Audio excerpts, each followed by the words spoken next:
Hola chicos, ¿cómo están? ¿Todo bien? Bueno, arrancamos con nuestra primera clase de Anatomía y Fisiología Humana 2, donde empezamos con lo que es tórax, ¿sí? Tórax se va a dividir en dos clases. Esta clase donde vamos a ocupar de las generalidades, un poco de topografía y particularmente de tórax óseo. Y una segunda clase donde vamos a hablar de la parte muscular, vamos a hablar de lo que sería la columna como componente del tórax, ¿bien? Y también vamos a hablar un poco de lo que es diafragma, ¿sí? Así que vamos a arrancar con todo esto. Bien, ¿y por qué empezamos con tórax y es tan importante conocer bien la anatomía de esta región? El tórax es una adquisición radiológica que los va a perseguir durante toda su carrera, ya sea que estén en la sala convencional de rayos, que hagan resonancia magnética, que hagan tomografía, que hagan medicina nuclear e incluso que hagan radioterapia. Siempre que estemos por estudiar una región, una de las cosas principales y primordiales que tenemos que tener en cuenta es su ubicación. De esa manera establecemos límites que nos permiten a nosotros no confundirnos y también adquirir aquellas herramientas que nos facilitan el día de mañana comunicarnos con un compañero o con un colega de forma que se entienda rápidamente de qué estamos hablando. En este caso, cuando hablamos del tórax, vamos a decir que está ocupando un lugar en el tronco, una región que está dividida en otras dos cavidades. En el tronco encontramos el tórax, encontramos el abdomen y encontramos a la pelvis. ¿Cómo nos damos cuenta de dónde está el tórax? ¿Cuáles son los límites que utilizamos? Vamos a utilizar dos límites, dos líneas imaginarias para poder, ¿sí?, encuadrar al tórax entre ambas líneas. ¿Bien? La primera línea va a ser esta que estamos viendo ahora en pantalla, que va a corresponder a los límites de la base del cuello. Esta línea va a extenderse de la apófisis acromial de la escápula por arriba de la clavícula, va a pasar por arriba de la escotadura suprasternal, va a hacer exactamente lo mismo por el borde superior de la clavícula del lado opuesto y va a terminar en la apófisis acromial opuesta. De esta manera, todo lo que esté por arriba va a determinarse el cuello y aún más arriba lo que es la cabeza y el macizo cráneo facial. La siguiente línea va a ser esta que vemos acá, y esta la trazamos tomando de referencia una estructura que pertenece a un hueso central e impar del tórax que se llama esternón. Este accidente óseo se llama apéndice cifoides o apófisis cifoides. Trazamos una línea horizontal que vaya de lado a lado, ¿sí?, tomando el borde inferior de esta como referencia, vamos a establecer el límite inferior del tórax. Si queremos separar al tronco en las siguientes dos cavidades o regiones que nos faltaban, que eran abdomen y pelvis, la tercera línea que utilizamos para separar esta región completa es la que estamos viendo acá, que va de cresta ilíaca a cresta ilíaca. Y de esta manera, ¿sí?, por arriba nos queda determinado el abdomen y por debajo la pelvis. Lo que nos interesa a nosotros y lo que vamos a estudiar va a ser el tórax.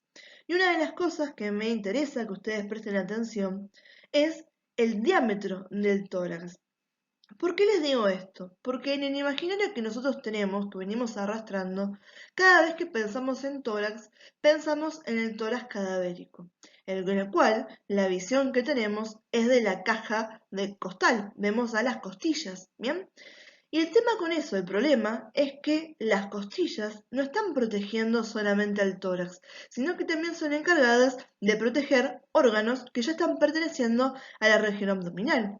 En esta zona, ¿sí?, todavía tenemos costillas, están las últimas costillas, sin embargo ya no estamos hablando del tórax, ¿sí? Tenemos un músculo con forma de cúpula que está separando estas regiones a esta altura, por lo tanto, ¿sí?, los diámetros reales del tórax son menores a los que veníamos pensando. Otra de las herramientas que tenemos cuando empezamos a adquirir vocabulario para poder hacer referencia a una región va a ser la topografía, esta que se encarga de utilizar salientes y depresiones a nivel superficial para establecer ciertas líneas y ciertos, ¿sí?, puntos de referencia. En este caso, en una visión anterior o ventral del cuerpo, podemos establecer tres líneas, ¿sí?, que son de utilidad. La primera línea anterior, que va a indicar el plano de intersección, ¿sí?, entre el plano medio y la pared torácica anterior, es la que se llama línea media anterior, esta que está acá, ¿sí? Y esa línea obviamente coincide justamente con lo que sería el plano sagital. En lo que estaría en los planos parasagitales, hacia la derecha y hacia la izquierda de esta línea media anterior, tomando de referencia a la clavícula y atravesándola justo por el medio, se encuentran las líneas medioclaviculares o hemiclaviculares derecha e izquierda. Estas, como bien dice en la diapositiva, discurren por cada centro, ¿sí? Por el centro de cada una de las clavículas y son paralelas a esta línea media anterior. Por eso decimos que si la línea media anterior concuerda con el plano sagital, la línea medioclavicular concuerda con el plano parasagital.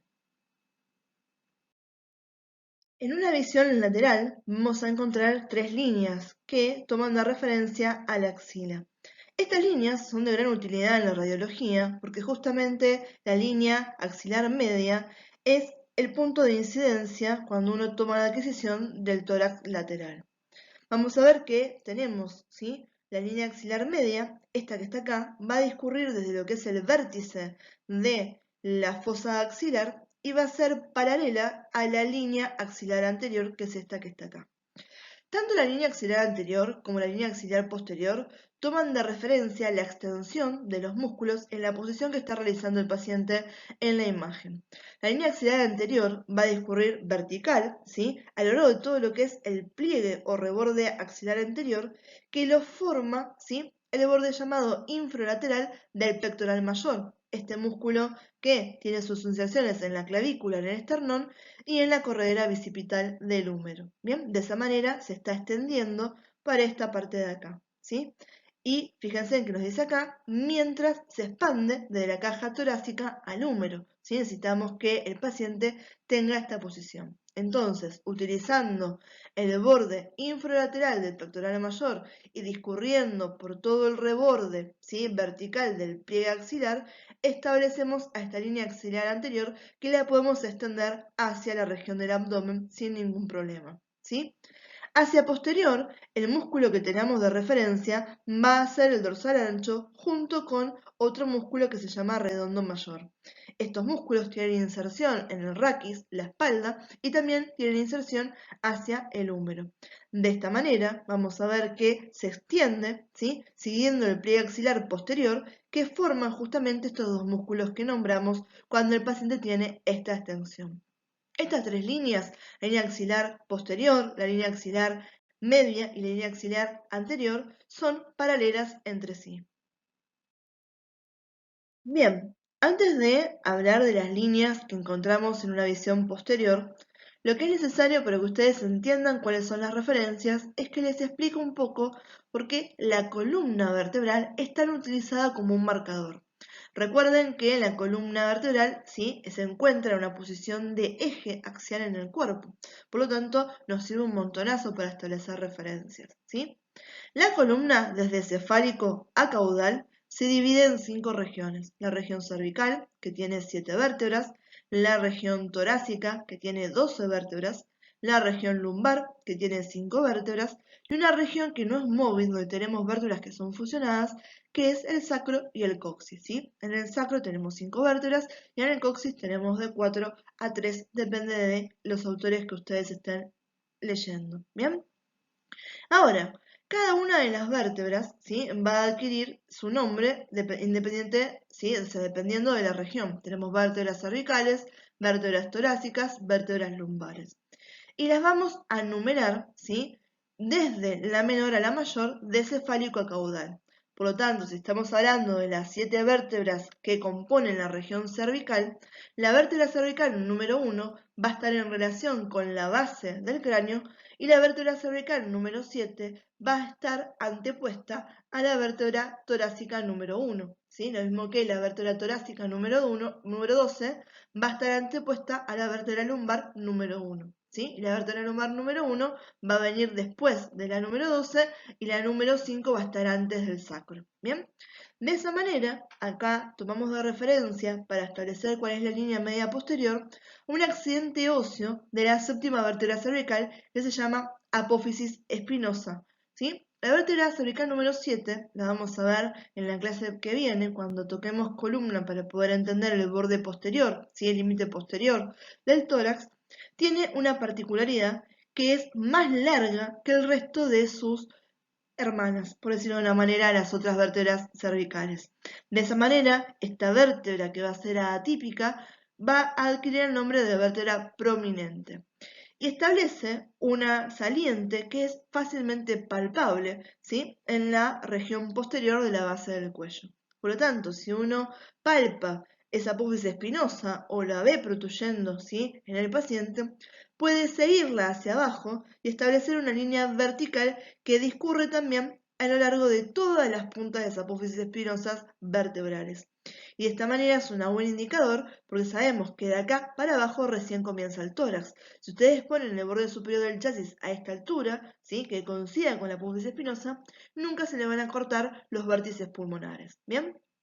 Y tomando de referencia, ¿sí?, estas dos líneas que van a ser paralelas a esta línea media posterior, tenemos a la escápula. Bien saben ustedes que la escápula es este hueso que tiene forma de triángulo, una base superior y un vértice inferior, y es justamente ese vértice o ángulo inferior de la escápula el que tomamos de referencia, ¿sí? La línea escapular es paralela a la línea media posterior y cada una de estas atraviesa el ángulo inferior de su respectiva escápula. Esta de este lado y esta del otro. ¿Bien? De esa manera vamos a establecer estas tres líneas en la visión posterior del paciente. Bien, y cuando nos referimos a tórax, ¿es todo exactamente lo mismo? No, tenemos que aclarar de qué estamos hablando, porque quizás una persona cuando ustedes nombran tórax piensa en cavidad torácica, otra persona piensa en el tórax óseo y quizás alguien diferente piensa en la pared torácica. Y acá cambia bastante a qué estaríamos haciendo referencia. La cavidad torácica es una cavidad, si es una región delimitada o hueca que en su interior va a albergar a los órganos principales de la circulación y la respiración. El tórax óseo, ¿sí?, son aquellos elementos óseos que están formando toda esta jaula o caja torácica, y la pared torácica es la que está compuesta por músculos y fascias que le dan cierre a toda esta estructura, ¿sí?, cierre y estabilidad. Entonces, cuando hablamos de tórax, vamos a hacer referencia a cavidad torácica y tórax óseo, que son los dos que están viendo acá en pantalla, y también a pared torácica, que la vamos a ver en la tercera diapositiva, ¿sí?, después de esta. Entonces, como les decía, ¿sí?, la cavidad torácica es esta región, ¿bien?, donde vamos a encontrar estructuras, ¿sí? En este caso tenemos a los órganos primarios del sistema respiratorio, vamos a encontrar a los pulmones, a los bronquios, a la tráquea. Tenemos a los órganos que corresponden al sistema cardiovascular, particularmente a el corazón y los grandes vasos.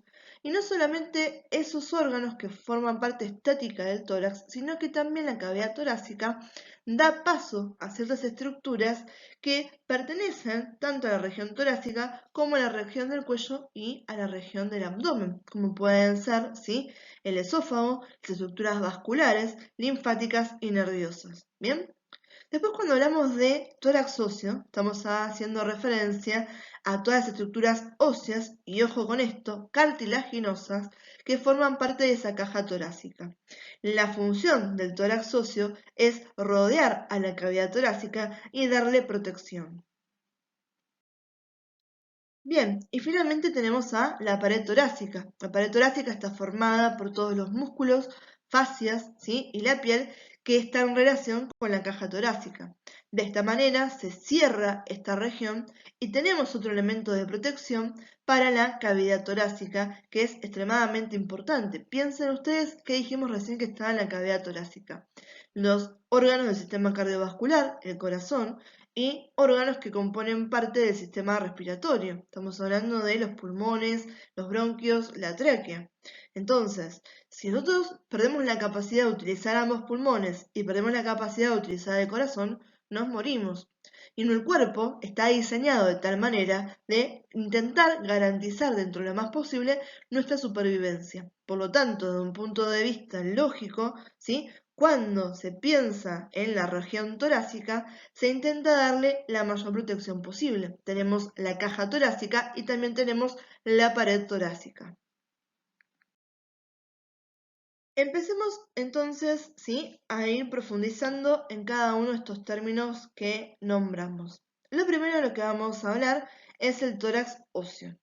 ¿Cómo está conformado? Habíamos dicho que está conformado por piezas óseas y también por los cartílagos, ¿sí?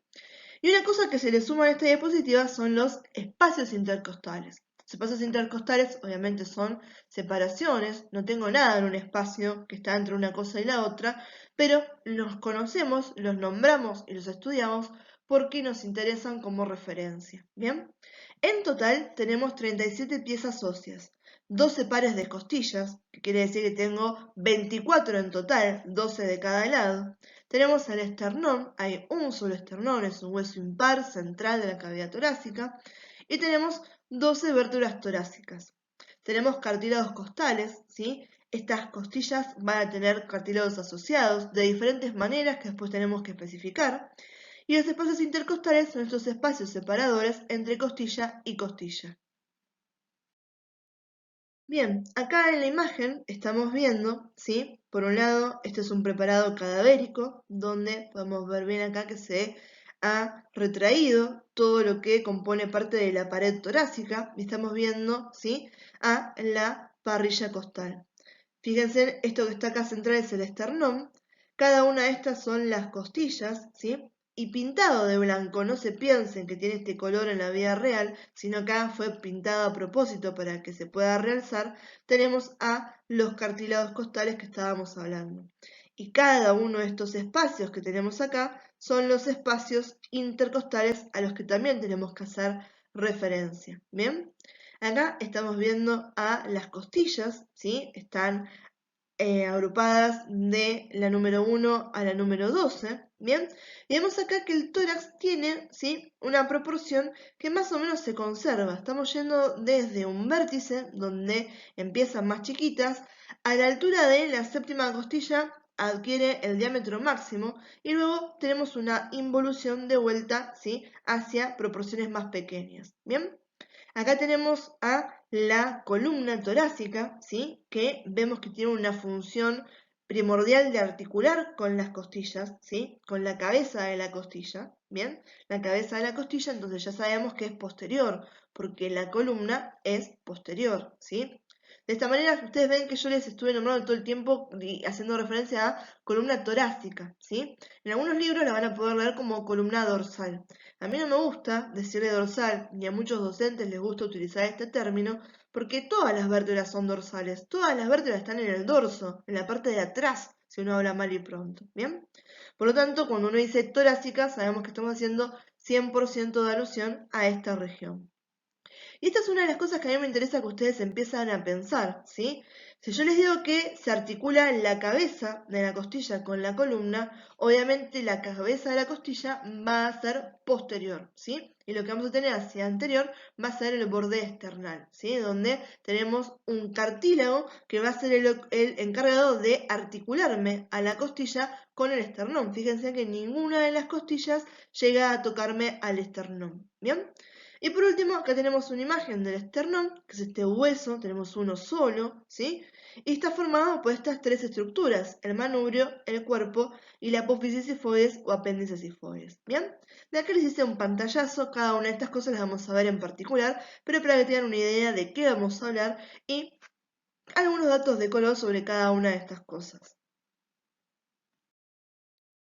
Bien, esto es una imagen, si no me equivoco, está sacada directamente del Moore, que les dije que iba a ser uno de nuestros libros de referencia. Igual que la anterior que mostraba a la cavidad torácica, está sacada de la anatomía de Gray. Bien, acá lo que me interesa es que veamos dos cosas, ¿sí? Para tener una idea. Esto que está acá, ¿sí?, se llama ángulo de Lewis, ¿sí?, o ángulo external. ¿Qué pasa? Uno lo ve así de frente, quizás no nos damos cuenta. Si yo se los dibujo exagerado, ¿sí?, el esternón, cuando se articula el manubrio con el cuerpo, no lo hacen de forma longitudinal, recta, todo derecho, sino que el manubrio tiene esta inclinación y el cuerpo seguiría esta inclinación, ¿sí? Se los dice súper exagerados. Pero este punto que está acá, ¿sí?, este ángulo que se marca acá, ¿sí?, ahí, justamente, ¿sí?, es este que me están mostrando acá en la imagen. ¿sí? Se llama ángulo de Lewis, ¿sí? O ángulo external. Y chicos, recuérdenlo porque es súper importante. Yo les había comentado que las vértebras torácicas las utilizamos un montón como referencia. Bueno, el ángulo external vamos a cansarnos de nombrarlo en un montón de estructuras. Tenemos que hablar de mediastino, hacemos referencia al ángulo external. Tenemos que hablar de la costilla número 2, hacemos referencia al ángulo external. Tenemos que hablar, ¿sí?, de la tráquea y donde se bifurca, hacemos referencia al ángulo external. Entonces, esta es una referencia de suma importancia. Está muy bueno que ustedes ya desde ahora, la primera clase, 20 minutos recién que me están escuchando, ya sepan que es una referencia a tener en cuenta y que no se pueden olvidar, ¿sí? La que ahora sí nos queda nombrar, pobrecita, después de que acabo de alardear tanto el ángulo de luz, queda como muy segundo plano, es este ángulo que está acá, que se llama ángulo de Charpy, ¿sí? El ángulo de Charpy es el ángulo que se establece entre el reborde costal derecho y el reborde costal izquierdo, ¿sí? Este no es de mucha importancia, ¿sí? Se ve alterado en algunas patologías, bien, pero para que tengan una idea también que lo pueden ver, lo pueden conocer, el nombre propio, ¿sí?, de ¿sí?, ángulo infraesternal o subcostal es ángulo de Charpy y tiene aproximadamente 75 grados, ¿bien? Después, algo que está bueno que ya tengan ese ejercicio es que vayan reconociendo las estructuras, ¿sí? Este que tenemos acá es el esternón, manubrio, cuerpo, apófisis o apéndice sifoides, ¿sí? Acá tenemos a la clavícula, que ya bien la conocen de anatomía 1. Acá tenemos a la escápula, ¿bien? Y esto que estamos viendo acá es la columna torácica. Desde la vértebra número 1 hasta la vértebra número 12 tiene relación con la región torácica, ¿sí? Fíjense que cada una de estas vértebras articula con una costilla. ¿Con qué parte de la costilla? Con la cabeza. La cabeza entonces de la costilla era posterior y la porción external de la costilla va a ser anterior. ¿Llega cada una de las costillas al esternón? No, necesitamos tener interpuesto de forma articular un cartílago. Y si ya vamos mirando, nos damos cuenta que no todos los cartílagos son iguales, ¿sí? Desde acá, 1, 2, 3, 4, 5, 6 y 7, podríamos decir que ¿sí?, cada uno llega por sus propios medios al esternón. Si hablamos del cartílago 8, del 9 y el 10, acá vemos que se están colando uno con el otro para poder llegar, ¿bien? Y eso es algo que está bueno que ya les empieza a llamar la atención porque es un elemento clasificante cuando veamos los tipos de costillas que tenemos y las clasificaciones de las costillas, ¿bien? Esta es otra imagen, ¿sí? Obviamente es un dibujo, también desde el MUR, ¿bien? Estamos viendo una visión posterior. Y esta me gusta para que podamos ver, ¿sí?, estos huesos que son las vértebras y este accidente óseo que tenemos acá en la línea media son las apófisis espinosas que habíamos utilizado de referencia para esa línea media posterior, ¿bien? Después acá tenemos a la escápula y la clavícula y cada una de las costillas que estamos observando de acá. Algo que está bueno que tengan en cuenta es qué me está marcando esa línea punteada roja, ¿sí? Vamos a ver si así lo podemos ver mejor.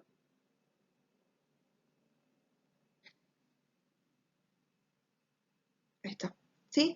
Eso que tenemos ahí me está marcando la inserción de este músculo que es el diafragma, que me separa el tórax por arriba del abdomen por debajo, ¿sí?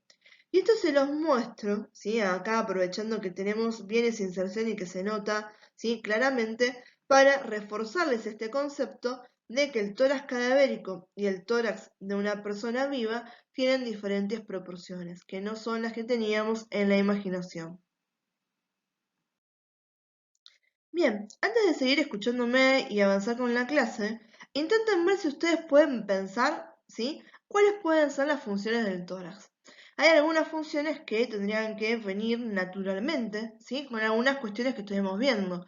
Piensen que dijimos que tenemos cosas muy importantes en el tórax, ¿bien? Entonces, intenten tomarse esos 5 segundos, pónganle pausa al video y ver si pueden pensar cuáles son esas funciones del tórax. Si alguno me hizo caso y se tomó el tiempo de pausar el video y pensar cuáles pueden ser esas funciones, seguramente una de las primeras que nombraron es esta que estamos viendo en pantalla, que es la de protección, ¿bien? Y sigue una lógica, primero si nosotros interpretamos, porque recordamos cuestiones que vimos en Anatomía 1, que el esternón era un hueso plano, que las costillas son huesos planos también, ¿bien? Y que los huesos planos tenían esta función que es de protección, ¿bien? Y por otro lado, también sabemos que esta caja torácica a la que habíamos hecho alusión se encuentra rodeando a los órganos principales, ¿sí? Cardiovasculares y respiratorios que se encuentran en la cavidad torácica y también a órganos importantes de la cavidad abdominal. Entonces, siendo el precepto de que el cuerpo está diseñado para mantenernos con vida o intentar mantenernos con vida dentro de sus capacidades, tiene lógica que este diseño esté hecho para proteger esa jaula, ¿sí?, de huesos, protege a estos órganos de las fuerzas externas. ¿Bien? Esto que estamos viendo acá, ¿sí?, para que se entienda, es el hígado. Esto es derecha, esto es izquierda. Acá tenemos el hígado, acá tenemos el estómago, por acá arriba tendríamos el vaso. Esto que está acá es el colon y acá tenemos la flexura esplénica o la flexura cólica izquierda, ¿bien? Y fíjense en que cada uno de los elementos que les nombré se ven protegidos por parte de lo que es la jaula torácica, lo que son estas costillas, ¿bien? Incluso el hígado, si uno en la clínica quiere palpar el hígado para poder ver cómo está el paciente, tiene que hacerlo, ¿sí?, por debajo del reborde costal, ¿sí? Uno realmente engancha los dedos por debajo del reborde costal para poder palpar el hígado, ¿sí? A ese grado está tan protegido, ¿sí?, en esta parte, ¿sí? Acá no lo vemos porque está tapado por acá que se marca el diafragma y por acá arriba que tengo los pulmones, ¿bien?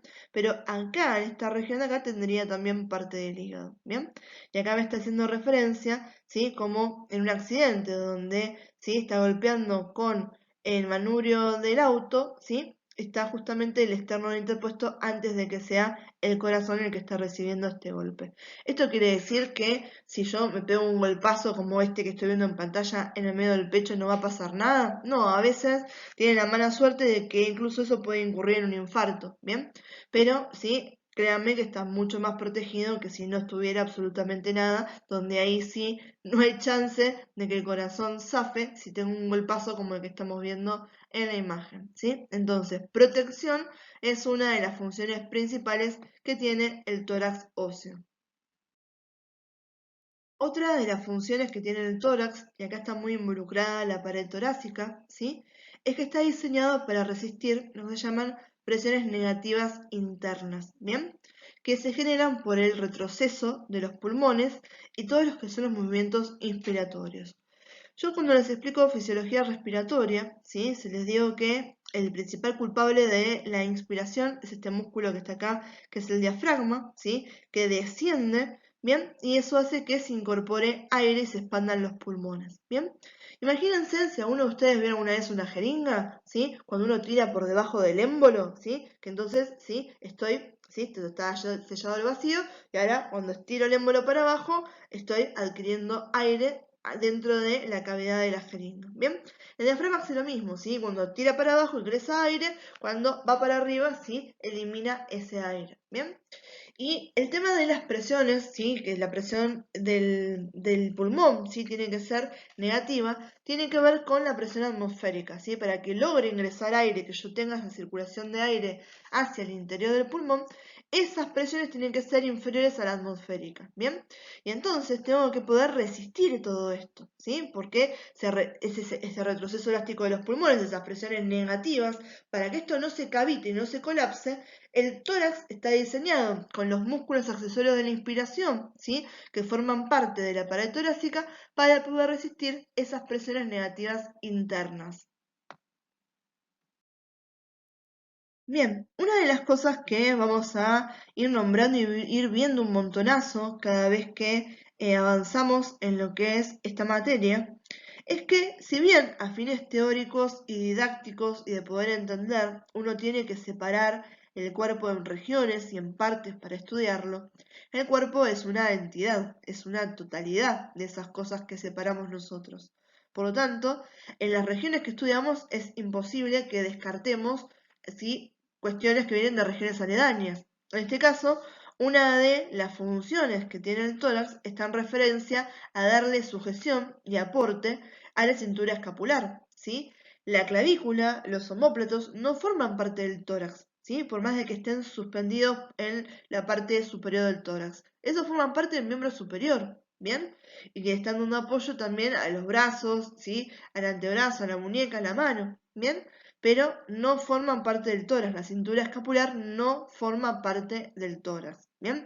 Forma parte del esqueleto, ¿sí? Apendicular y del miembro superior, ¿bien? Entonces, una de las funciones del tórax es, bueno, está bien, vos no sos parte mía, pero te dejo que me uses para apoyarte y te doy sostén, ¿bien?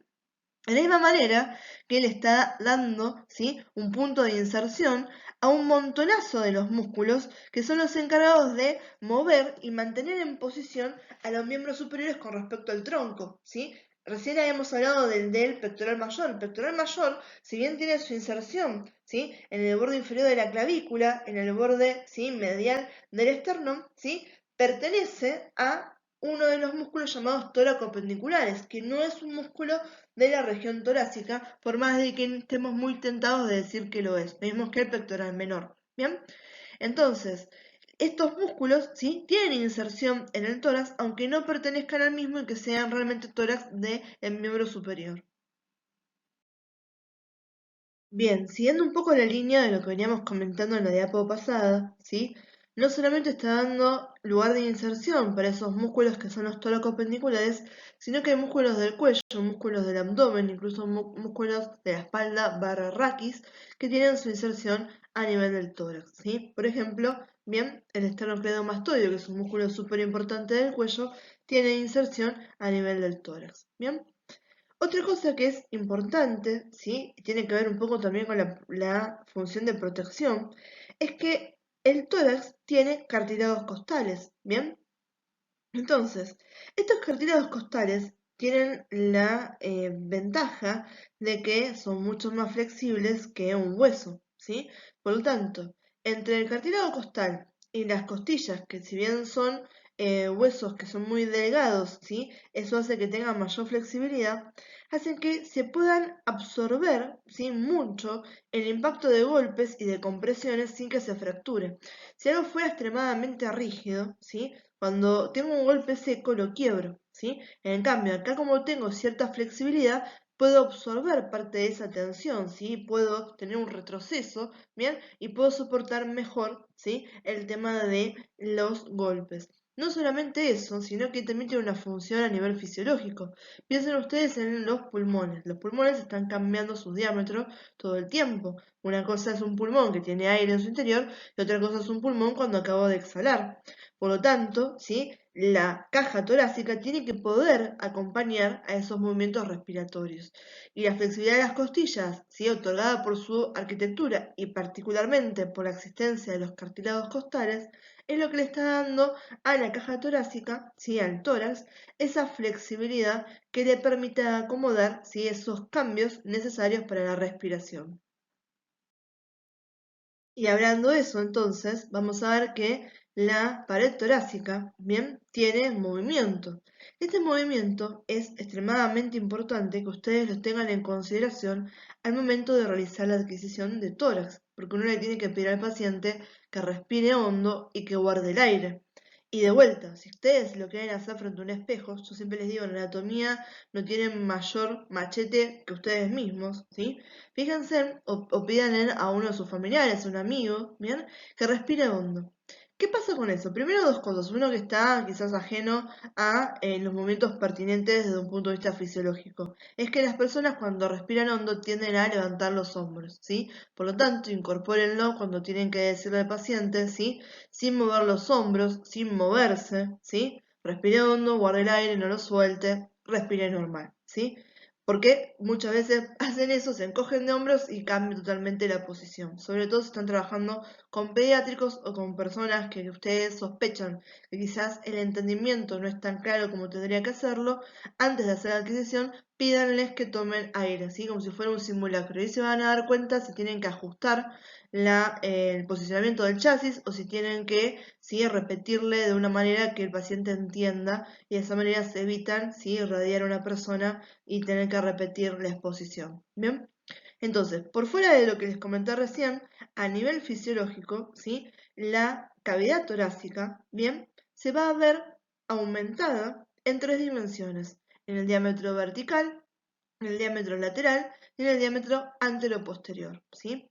El diámetro vertical va a aumentar porque se contrae el diafragma se contrae y desciende en la inspiración, ¿sí? Cuando estamos hablando de el proceso de expiración, el diámetro vertical disminuye porque el diafragma se relaja y vuelve a su posición inicial, ¿sí? Entonces, con la inspiración tenemos un aumento del diámetro vertical. Con la expiración, este diámetro vertical disminuye, ¿sí?, al punto de relajación. El límite, ¿sí?, lateral o la dimensión lateral va a aumentar cuando uno inspira, ¿sí?, porque se elevan las costillas al contraerse los llamados músculos intercostales, ¿sí? Es en un movimiento en forma de asa de balde. ¿Sí vieron cuando uno mueve el asa de balde hacia un costado? Bueno, imagínense en eso, ¿sí?, que es lo que están haciendo las costillas cuando uno, ¿sí?, respira. Estaban más abajo y ahora están más arriba, ¿sí? Por lo tanto, el diámetro lateral, ¿sí?, aumentó. Y luego tenemos el cambio antero-posterior, ¿sí?, que eso tiene que ver con, ¿sí?, el esternón sobre todo, y también las costillas, ¿sí? Este es un movimiento de manija de aljibe, ¿sí? Después vamos a verlo eso en pantalla, en un dibujo, porque me es muy difícil describírselo de una manera que lo entiendan, ¿sí? Entonces es preferible verlo, ¿bien? En este caso, ¿qué está pasando, ¿sí?, en ese movimiento antero-posterior, ¿sí? Las costillas se van a elevar porque el esternón, ¿sí?, va a elevarse, ¿sí? En este caso también se desplaza el esternón hacia adelante. En realidad son las costillas las que se mueven, ¿sí? Porque, ¿sí?, voy a tener a los músculos intercostales que les están elevando, ¿sí? Entonces, se elevan las costillas, ¿sí? Los extremos anteriores de las costillas son inferiores a los extremos posteriores, por eso es que tengo este movimiento. Y cuando se eleva la costilla, el esternón también protruye hacia adelante. Y entonces, con el esternón lo tengo ahora más adelante, el diámetro antero-posterior va a estar aumentado, ¿sí? Entonces, ¿cuáles son los movimientos de la pared torácica? Vertical, lateral, antero-posterior, ¿sí? Aumenta el diámetro vertical en la inspiración. ¿Por qué? Porque el diafragma se contrae. Aumenta el diámetro lateral en la inspiración porque se contraen los músculos intercostales y se elevan las costillas.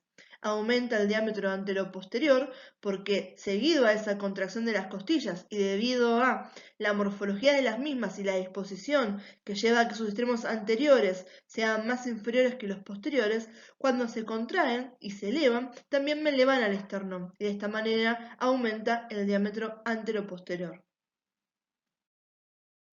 Bien, esta es una imagen, ¿sí?, que es estática, entonces quizás no es tan fácil darnos cuenta, pero fíjense, chusmeando acá al diafragma, ¿sí?, de los pulmones, cómo cambia esta con esta, ¿sí? Fíjense, acá tengo el diafragma arriba, acá tengo el diafragma más abajo, y el diámetro entonces longitudinal acaba de aumentar, ¿bien?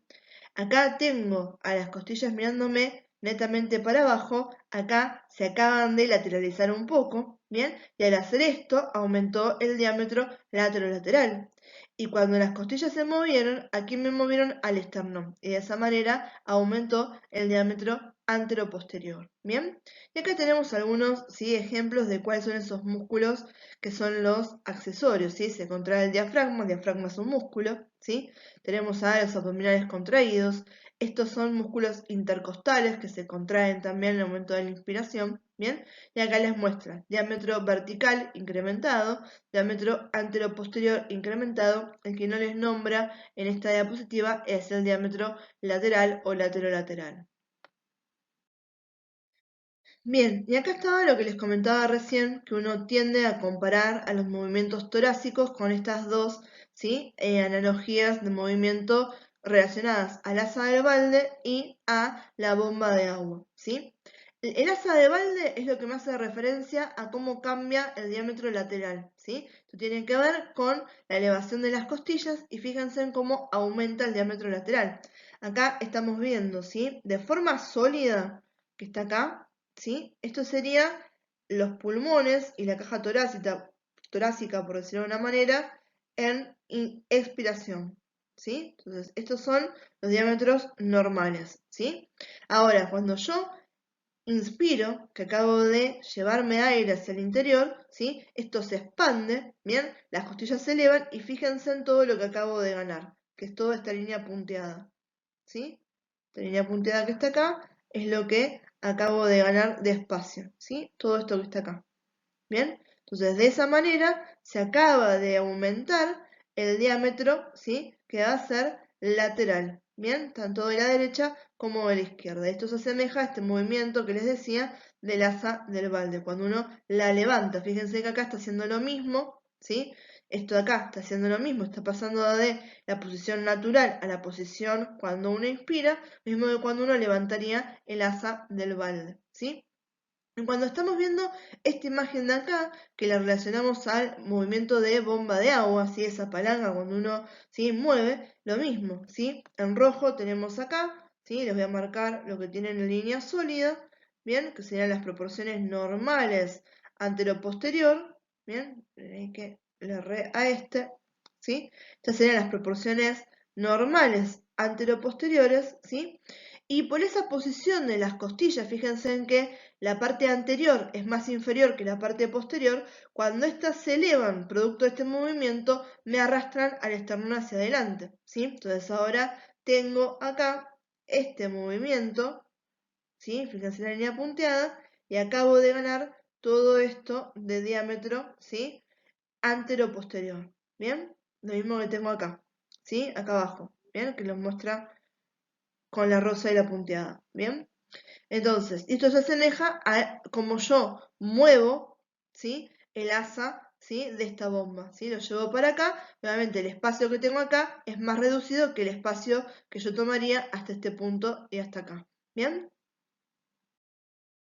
Bien, esto es exactamente lo mismo, pero son gráficos diferentes, están mostrando lo mismo, ¿sí? Este es el movimiento, ¿sí? De lo que es la bomba de agua, ¿sí? Cómo cambia el diámetro antero-posterior, fíjense de esta posición a esta posición, cómo aumentó, y acá tenemos el movimiento, ¿sí? Del asa de balde, ¿bien? Cómo cambia el diámetro lateral cuando se elevan las costillas. Bien, avanzando con la clase, ¿sí? Lo que tenemos en pantalla son los límites de la caja torácica. Cuando uno piensa en los límites, queremos saber, ¿sí? Cómo está rodeada esta estructura que estamos nombrando, que tengo adelante, que tengo atrás, que tengo hacia los costados, hacia arriba, hacia abajo, ¿bien? Y de vuelta, si ustedes me fueron escuchando y fueron, ¿sí? Prestando atención a lo que estuvimos hablando, muchos de estos límites les tienen que salir de forma natural, que eso es lo que yo quiero que ustedes tengan. Piensen que a veces llegan a esto y dicen, tengo que saber estos límites. Ya los sabés, ya los nombramos, ¿bien? Quizás hay uno que es el techo, que no tenía forma de dilucidarlo en lo que estuvimos hablando, pero el resto, créeme que tenías todas las herramientas y los estuvimos nombrando, como para saber que esos son los límites, ¿bien? Límite posterior, pensemos. Límite posterior es hacia atrás. ¿Qué dijimos que estaba hacia atrás y que se relacionaba con las costillas? La columna vertebral, en particular 12 vértebras que están formando la columna torácica. Entonces, las 12 vértebras torácicas forman el límite posterior o la línea media posterior. Hacia adelante teníamos un hueso recontra conocido, ¿sí? Hueso impar, plano, que se ubica en el centro del tórax al que llamábamos esternón. Ese esternón es el límite anterior. Se encuentra en la línea media anterior. Hacia los laterales tenemos a las costillas, ¿sí? Que son 24 arcos costales en total, ¿sí? 12 de cada lado, ¿bien? Y cuando hablamos de arco costal es porque tenemos a la costilla y al esternón, ¿sí? También conocemos que son para los costados estos, ¿sí? Entonces lateralmente tenemos a los 24 arcos costales, costilla más esternón, ¿sí? Hacia abajo, ya les estuvimos diciendo que hay un músculo que está separando la cavidad torácica de la cavidad abdominal. Este músculo responsable de la inspiración al que hicimos alusión cuando hablamos de los movimientos de la caja torácica y que se llama diafragma. El diafragma es el suelo, ¿sí? O el límite inferior de la caja torácica, ¿sí? Y hacia arriba tenemos una membrana, ¿bien? Que se llama membrana suprapleural, porque está por arriba de la pleura, que podamos saber que es una membrana que está recubriendo a los pulmones, ¿bien? Esta se encuentra por arriba de esa, ¿bien? Pues se llama supra por arriba, pleural de la pleura, ¿sí? Y esta es lo que me está, ¿sí? Conformando el techo, ¿sí? En lo que sería el orificio torácico superior, que ahora lo vamos a ver, ¿bien? Entonces, límites de la caja torácica hacia posterior, las 12 vértebras torácicas, hacia anterior el esternón, hacia los laterales los arcos costales formados por costillas y cartílagos, hacia arriba el techo formado por la membrana suprapleural y el orificio torácico superior, y hacia inferior este músculo que se llama diafragma. Bien, esta imagen, ¿sí? Está sacada del Gray, ¿bien? Y me sirve para, más que nada, poder ilustrar dónde está la membrana suprapleural y que no pierdan de vista dónde está el esternón, ¿sí? Lo que tienen en celestito, esto que está acá, fíjense que no son los pulmones, a los pulmones no los tengo, estos son membranas nada más, ¿sí? Esta que está en celeste va a ser una membrana serosa que se llama pleura y que recubre los pulmones. La que está en verde me está cubriendo al corazón y las raíces de los grandes vasos, ¿sí? Y por arriba, ¿sí? Tapizando acá lo que será el orificio torácico superior, voy a tener esta membrana que está por arriba, ¿sí? De la pleura, a la que voy a llamar membrana suprapleural, ¿sí? Ahí que les estoy pintando como si fuera en amarillo para que se den bien cuenta de qué estamos hablando, ¿sí? Entonces, ahí estaría la membrana suprapleural, ¿bien? Por debajo, aquí tenemos a este músculo en forma de cúpula que separa la cavidad torácica de la cavidad abdominal y que se llama diafragma. E incluso en esta imagen podemos hacer referencia al resto de los límites que nombramos en la diapo pasada, ¿sí? Hacia anterior tenemos este hueso plano impar que es el esternón.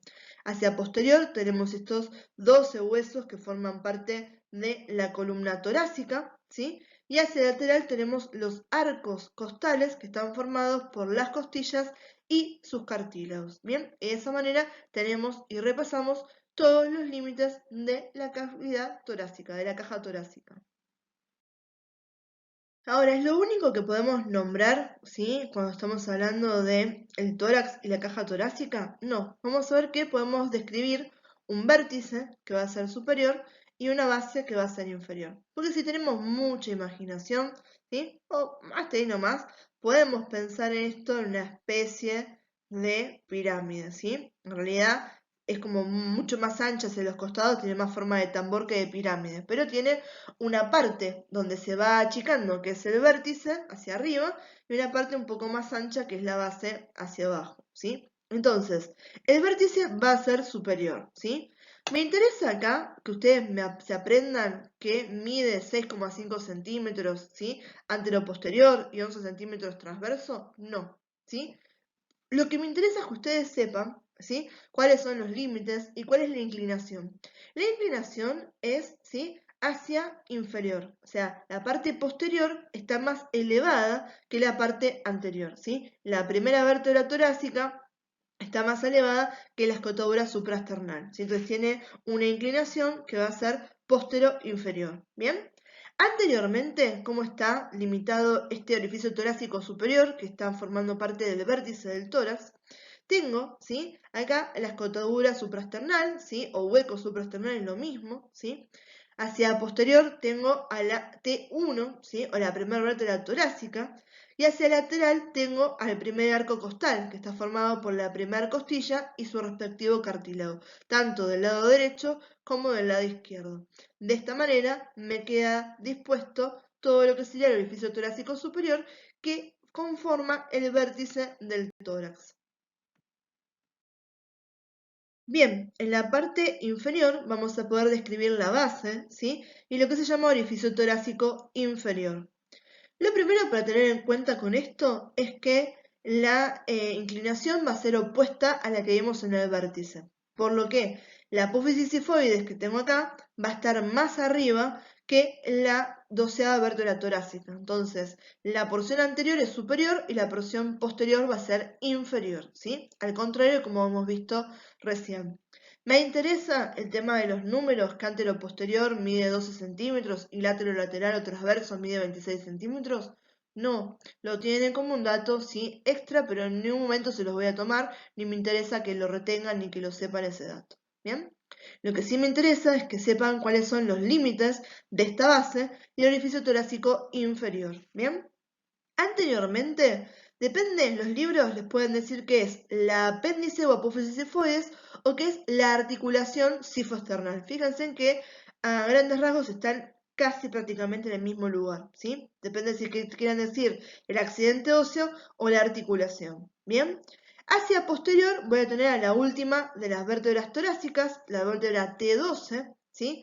Hacia lo que va a ser posterolateral, o sea, hacia atrás, hacia el costado, tengo a las últimas dos costillas, la costilla número 11 y la costilla número 12, ¿sí? Y lo que va a ser anterior y lateral, o sea, anterolateral, van a ser los cartílagos que me forman el reborde costal, que son aquellos cartílagos que pertenecen de la costilla número 7 a la costilla número 10, ¿sí? Entonces, tengo los cartílagos que forman el reborde costal derecho e izquierdo, de las costillas 7 a la 10, tengo, ¿sí?, las dos costillas, ¿sí?, las últimas, la 11 y la 12, tengo la última vértebra torácica y tengo la articulación sifoesternal o la apéndice sifoides. Esos son todos mis límites para describir el orificio torácico inferior o la base del tórax. Bien, y para que podamos ver bien, ¿sí?, acá tenemos los orificios torácicos. Orificio torácico superior se abrevia OTS y por debajo tenemos orificio torácico inferior o también llamado OTI.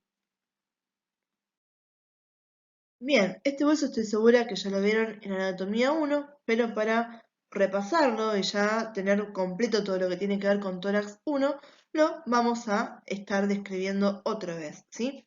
El esternón es un hueso impar, tengo uno solo, es simétrico, hacia el lado derecho y el lado izquierdo tiene los mismos accidentes óseos, y es un hueso plano, ¿sí? Predomina su longitud sobre su ancho y sobre su espesor. ¿Está situado dónde? En la parte anterior del tórax, ya lo estuvimos nombrando, incluso forma parte del límite anterior. ¿Cuánto mide? ¿Me importa? No, de 15 a 20 centímetros de longitud, de 5 a 6 centímetros de ancho, es un dato de color. Presenta y podemos describir dos caras, una cara anterior y una cara posterior. Tiene dos extremidades, una extremidad superior donde tengo el manubrio, una extremidad inferior donde tengo la apófisis o apéndice sifoides, y tengo dos bordes que son laterales, ¿sí? Un borde que va a ser derecho y un borde que va a ser izquierdo, ¿bien? Y este es un hueso donde tengo la fusión de tres segmentos, un segmento superior al que llamo manubrio, un segmento intermedio al que llamo cuerpo y un segmento inferior al que voy a llamar apófisis o apéndices sifoides. Por lo tanto, cada una de estas uniones va a tener un punto articular, ¿sí? Entre el manubrio y el cuerpo tengo a la articulación manubrio-esternal y entre el cuerpo y la apófisis sifoides tengo la articulación sifo-esternal. Bien, acá lo que tenemos es simplemente una imagen del esternón y de vuelta para que ustedes tengan en cuenta por qué nos interesa tanto conocer y que les quede bien en claro cómo uno nombra a las vértebras de la columna y cómo las utilizamos de referencia, ¿sí? El manubrio del esternón está a la altura de la tercera y aproximadamente la cuarta vértebra torácica. El ángulo esternal, este ángulo de Lewis, fíjense en acá, ¿sí? Yo se los había dibujado cómo está ese ángulo. Obviamente yo se los pongo siempre más exagerado para que lo entiendan, ¿bien? Pero, ¿sí?, yo se los dibujo así, para que lo entiendan, vean que acá está el ángulo, ¿sí? Este llamado ángulo esternal o ángulo de Lewis, ¿sí? Que les dije, quédense en esto bien en claro porque lo vamos a recontra utilizar como referencia, ¿sí? Ese ángulo esternal, ¿a qué altura está con respecto a la columna vertebral? A la altura de la cuarta y la quinta vértebra torácica. Es un punto intermedio, ¿sí?, entre la T4 y la T5. El cuerpo del esternón está aproximadamente entre la quinta vértebra torácica y la novena vértebra torácica, está ocupando todo ese espacio. Y la apófisis sifoide la estoy encontrando a la altura de la décima vértebra torácica, ¿sí? Lo que me interesa acá es que ustedes sepan, ¿sí? Vean acá el ángulo esternal, ¿sí? Que recuerden que el ángulo esternal está a la altura de T4, T5, y fíjense en que en esta altura, ¿sí? Se inserta la segunda costilla con su cartílago, ¿sí? Cada uno de estos accidentes que estamos viendo en los costaditos son las llamadas escotaduras costales, ¿sí? La que tengo acá arriba es una escotadura clavicular, ¿sí? Para la costilla número 1, número 2, número 3, número 4, número 5, 6 y 7. Recuerden esto porque cuando hablemos de clasificación de costillas, ya se los había dicho cuando les nombré a unas generalidades en las imágenes donde estaba preparado el cadavérico y demás, pero recuerden eso porque es importante, es que ya lo aprendemos, ya sabemos cuáles son estos accidentes del esternón y cuando veamos clasificación de costillas podemos entender mucho más rápido por qué las clasificamos de la manera que lo vamos a hacer. Bien, acá seguimos viendo algunas imágenes con respecto al esternón. En esta podemos ver bien esa relación que había entre cada una de las partecitas que les puse más grande en la anterior y las vértebras torácicas, ¿sí? Fíjense cómo se relaciona la altura de uno, ¿sí? Con este hueso, ¿bien? Acá estamos viendo una visión anterior, ¿bien? Donde estamos viendo por un lado cómo quedaría en condiciones normadas cubierto por los ligamentos esternocostales y en otra donde fue retraído para que se pueda ver más claro, ¿sí? Estamos viendo que tenemos una escotadura yugular o escotadura supraesternal. Hacia los costados de las mismas tenemos, ¿sí? La escotadura para articulación con la clavícula, lo llamamos escotadura clavicular, y más hacia los costados tenemos la escotadura para la primer costilla, ¿sí? En realidad, para el primer cartílago costal, ¿sí? O sea, el cartílago costal de la primer costilla, ¿sí? Luego tenemos el de la segunda, el de la tercera, el de la cuarta, la quinta, la sexta y la séptima. Las primeras 7 costillas son las que se articulan con el esternón mediante su propio cartílago. ¿Bien? Vamos a ver qué tenemos de vuelta. Manubrio, cuerpo y apófisis o apéndices sifoides, ¿sí? Me están mostrando acá las articulaciones. Articulación manubrio esternal, que es la que me forma el ángulo esternal, o también llamado ángulo de Lewis, ¿sí? Y la articulación sifoesternal, ¿sí? Que se da entre la unión entre el cuerpo y el apéndice sifoides. ¿Bien? Y de esa manera tenemos todos los accidentes óseos que uno tendría que nombrar cuando uno toca el esternón, ¿sí? Las crestas transversas también las podemos nombrar, pero son las que menos me interesan que recuerden. Bien, acá tenemos, ¿sí? Cuáles son las inserciones musculares del esternón. Esta es una fotografía de un hueso real, ¿sí? Estamos viendo una visión anterior y esta es una visión posterior. ¿Qué me interesa que tengan en cuenta esto? Lo que les había comentado hace un ratito, que si bien nosotros para poder estudiar algo desde un punto de vista didáctico y teórico vamos separando regiones, en realidad en el cuerpo está todo absolutamente mezclado, ¿sí? Fíjense en acá.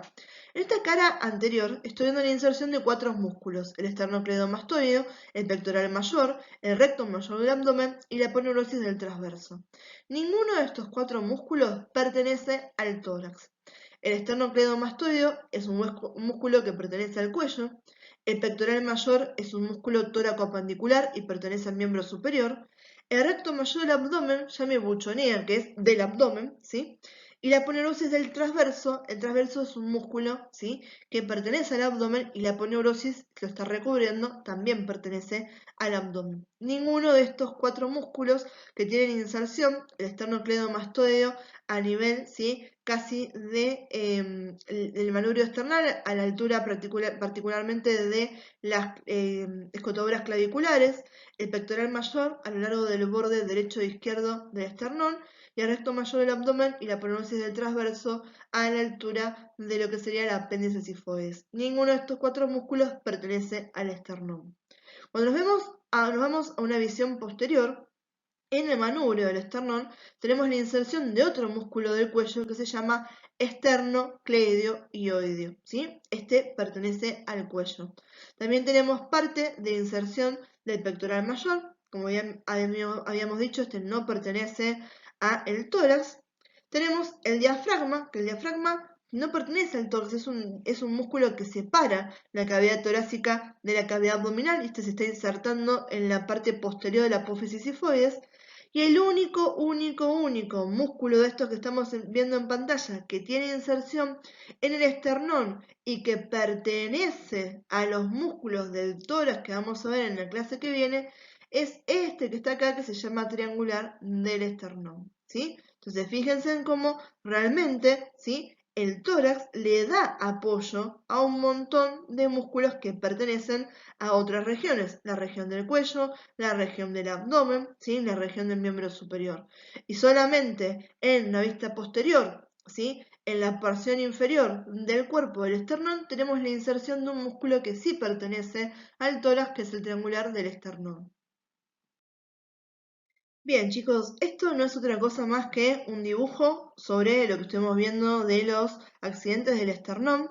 Si no se los subí al campus, avísenme, porque yo se los tengo así como lo están viendo, que tienen todas las referencias con escritas qué es cada cosa, y tengo el mismo en blanco. Yo siempre se los daba en presencial para que el que quisiera lo imprimiera directamente y pudiera practicar en eso y no tendría que estar dibujándolo. Igualmente yo siempre les recomiendo, aunque no se sientan que tengan habilidades artísticas, intenten dibujar. Anatomía se aprende un montonazo cuando uno dibuja y se hace estos gráficos, logra fijar un montón de conceptos, ¿sí? Entonces fíjense que con esto podemos sacarnos de encima todos los accidentes que estuvimos nombrando, ¿bien?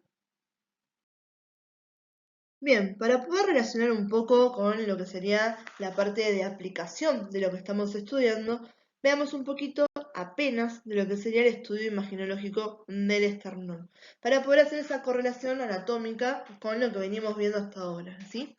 Acá tenemos, ¿sí?, una adquisición. Esto se hace con el paciente del lateral, ¿sí?, de costado, ¿bien? Es una adquisición con incidencia lateral, donde el paciente tiene que llevar las manos hacia atrás para protruir el esternón hacia adelante, ¿bien? Y que nos permita bien poder fotografiarlo con la radiografía. Acá estamos viendo el manubrio del esternón. A esta altura tenemos el ángulo de Lewis o el ángulo esternal. Esto que sigue por debajo es el cuerpo del esternón y finalmente a esta altura tenemos, ¿sí?, la apófisis o apéndice sifoides. Lo que vemos de esta parte de acá son los campos pulmonares. Podemos ver la sombra de las costillas, pero no es, ¿sí?, la técnica adecuada para poder evaluarlas. Bien, esto que tenemos acá es exactamente la misma foto, ¿sí? La imagen 1124 y 1125 son la misma. Los que me cambian es que acá me están dando, ¿sí?, la explicación de qué es cada cosa que estoy viendo en la imagen. Bien, acá la adquisición del esternón cambió, ¿sí? No es tan fácil hacer esta técnica como hacer la técnica, ¿sí?, de esternón perfil, que es quizás la más común que venga del servicio. Estas son técnicas de esternón frente, que se hacen con el paciente de forma oblicua, ¿sí? Fíjense en por qué. Esto que tenemos acá es la columna. Yo tengo que desplazar de la misma línea media que ubican tanto la columna y el esternón para poder verlo, si no las imágenes estarían superpuestas, ¿sí? Entonces acá tenemos la columna y esto que se ve acá es el esternón, ¿sí? Ahí lo vemos, ¿sí? Fíjense que ahí está el manubrio, acá está el cuerpo y por debajo acá la apófisis sifoides. Acá se ve un poco más claro, ¿sí? También vemos el manubrio, el cuerpo, la apófisis sifoides. Estas son técnicas que se hicieron, como les dije, oblicuado al paciente y se utilizan diferentes técnicas con la respiración, ¿sí? Una respiración superficial, respiración suspendida, ¿sí? Acá lo que se hace generalmente es un borrado cinético para que quede mejor la imagen, ¿bien? Eso también depende cómo se quiera hacer la adquisición. ¿Y por qué tengo que hacer, sí, la posición oblicuada, como les dije recién? Ya lo habíamos contestado, por una cuestión de superposición de imágenes. ¿Por qué no me sirve entonces, sí, evaluar el esternón con un tórax frente, sí? Aunque obviamente la imagen está recontra recortada.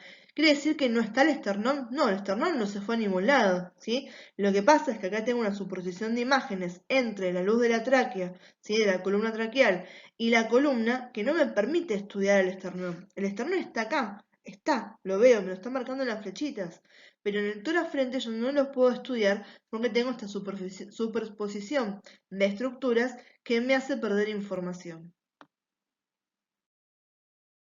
Bien, y veamos un poquito de los que serían alteraciones de lo que es la anatomía normal, lo que conocemos, porque estas malformaciones del esternón no son tan poco comunes como uno quisiera creer, y no quita que el día de mañana llegue a su servicio un paciente que cuente con esta malformación. Vamos a hablar de dos malformaciones, lo que se llama pectus excavatum y pectus carinatum, ¿sí? Excavatum y carinatum.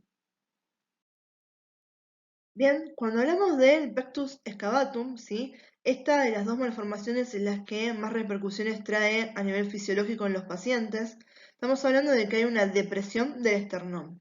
Esta es una patología o una alteración morfológica congénita, quiere decir que viene de nacimiento. Fíjense, acá estamos viendo un bebito y estos son pediátricos, ¿bien? Acá no es que tuvo un accidente el paciente ni le pasó nada, esto ya nació de esta manera, ¿bien? Y fíjense en que en vez de tener el esternón, ¿sí? Ocupando el espacio que tendría que hacerlo, lo estoy viendo que está hacia adentro, por lo tanto, el diámetro antero-posterior del tórax se va a ver severamente comprometido. Acá lo que estamos viendo, ¿sí? Estamos viendo la imagen, ¿sí? En este dibujo, y acá estamos viendo dos cortes axiales como uno quizás lo vería en una tomografía, ¿sí? Para que sea una idea, esto es anterior, esto es posterior, esto es derecha, esto es izquierda. Estamos viéndolo desde abajo, como si estuviéramos viendo que está cortado axial y lo estamos viendo de los pies, ¿sí? Entonces, esto que está acá sería el mediastino, donde se encuentra el corazón. Esto imitaría los campos pulmonares. Acá tenemos a la vértebra, tenemos a las costillas y acá tenemos el esternón. Y acá vemos exactamente lo mismo, ¿sí? Las mismas proporciones anterior, posterior, derecha e izquierda, ¿bien? Pero vemos que tenemos esta patología o esta malformación del pectus excavatum. Y fíjense en que es el mediastino y por lo tanto también el pulmón en que se va a ver comprometido, comprimido, y esto es lo que realmente puede repercutir, ¿sí? Adversamente en la vida del paciente, ¿sí? Estamos viendo de que ese corazón, ¿sí? No está teniendo suficiente lugar para latir tranquilo, ese pulmón no está teniendo suficiente lugar para expandirse como lo haría en condiciones normales.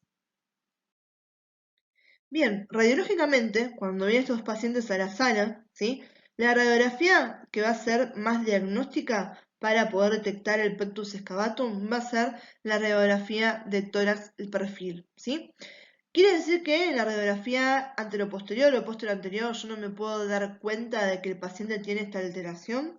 No, yo tengo ciertos signos que me llevan a pensar que podría ser esto, pero no es tan fácil darme cuenta de ellos o distinguirlos particularmente como asociados al pectus excavatum que como lo que voy a estar viendo en una radiografía perfil, ¿sí? De ese paciente, ¿sí? En lo que es la incidencia anteroposterior, yo voy a ver que hay un borramiento generalmente del borde derecho del corazón, ¿sí? Va a estar disminuida la densidad del mismo, ¿sí? Va a estar desplazada la silueta cardíaca, ¿bien? Y generalmente las costillas van a estar un poco más verticalizadas, ¿bien? Esto tiene que ver obviamente con esa compresión y ese movimiento que está haciendo el esternón sobre las estructuras mediastínicas, ¿sí? Y pulmonares, ¿bien? ¿Lo estudio solamente por lo que sería radiología convencional? No, ¿sí? En los bebitos me sirve hacer ecografías, ¿bien? Y en los niños me sirve hacer tomografías. Y en las tomografías además nos dan un montón de información, ¿sí? Porque es una adquisición volumétrica, si no es bidimensional como sería una radiografía, ¿bien? Nos permite hacer reconstrucciones y es de gran ayuda si uno tiene que hacer una intervención quirúrgica tener esa información. Bien, hablando de tomografías, ¿sí? Estas imágenes que estamos viendo acá son todas de adquisición mediante un tomógrafo, ¿bien?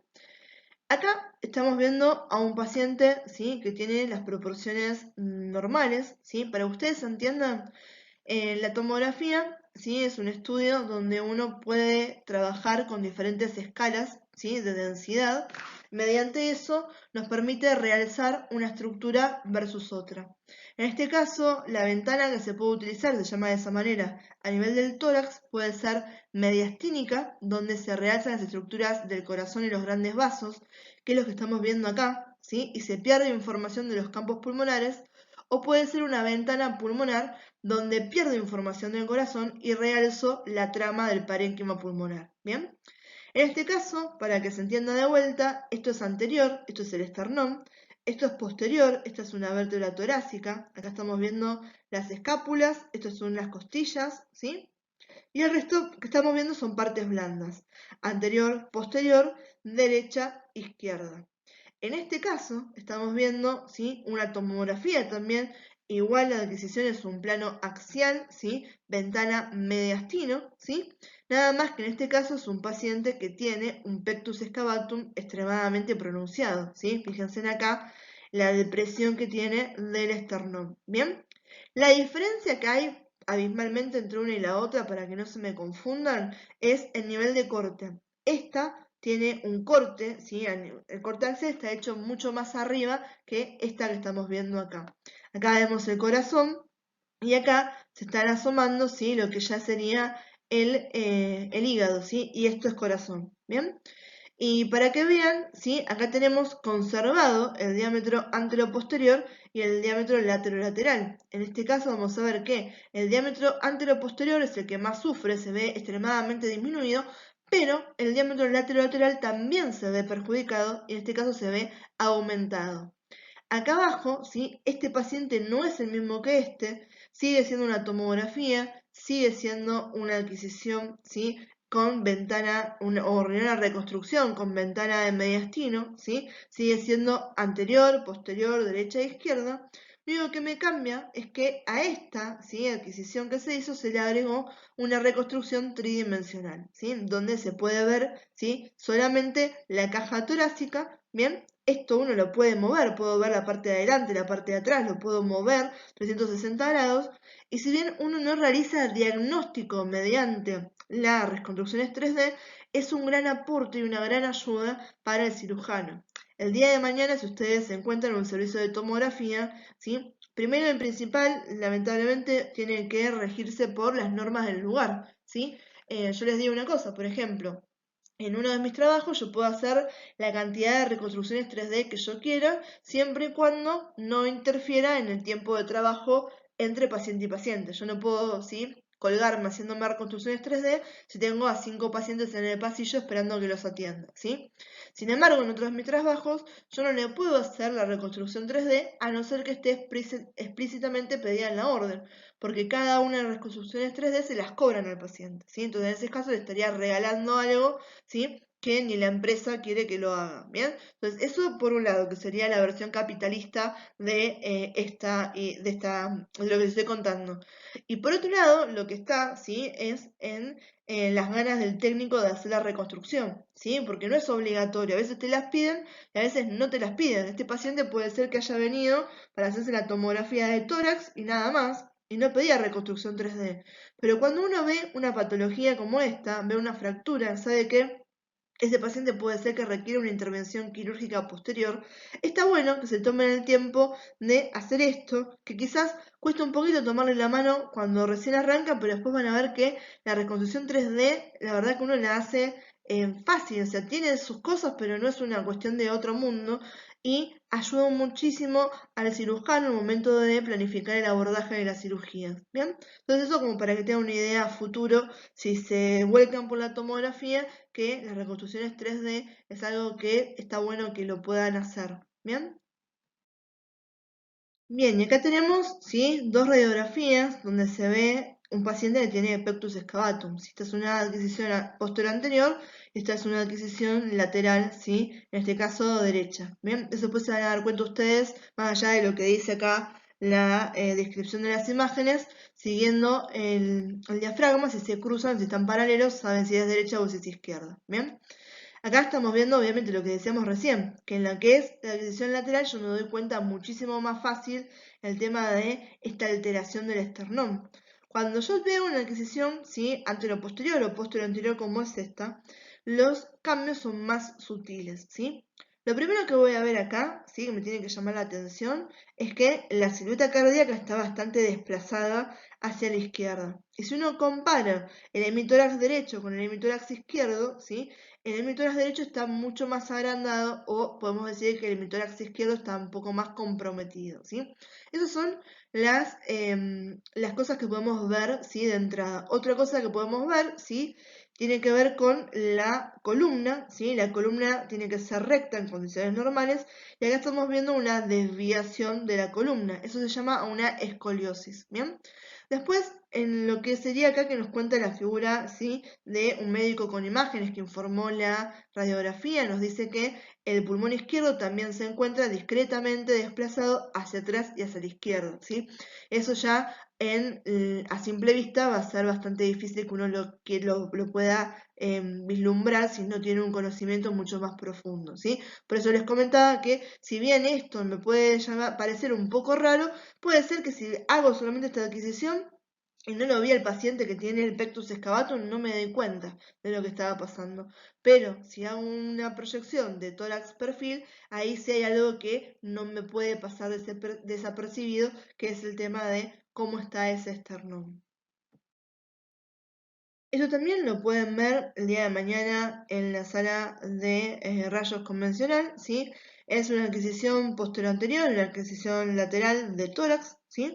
Nada más que en este caso seguimos viendo pectus excavatum, pero que ya está corregido quirúrgicamente.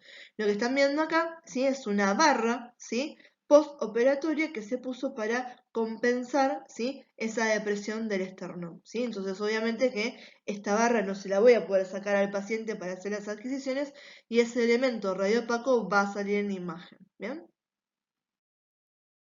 Bien, la siguiente malformación del esternón que tenemos es el pectus carinatum, ¿sí? Esto es lo contrario al excavatum. Si excavatum es hacia adentro o excavado, carinatum es la protrusión hacia afuera.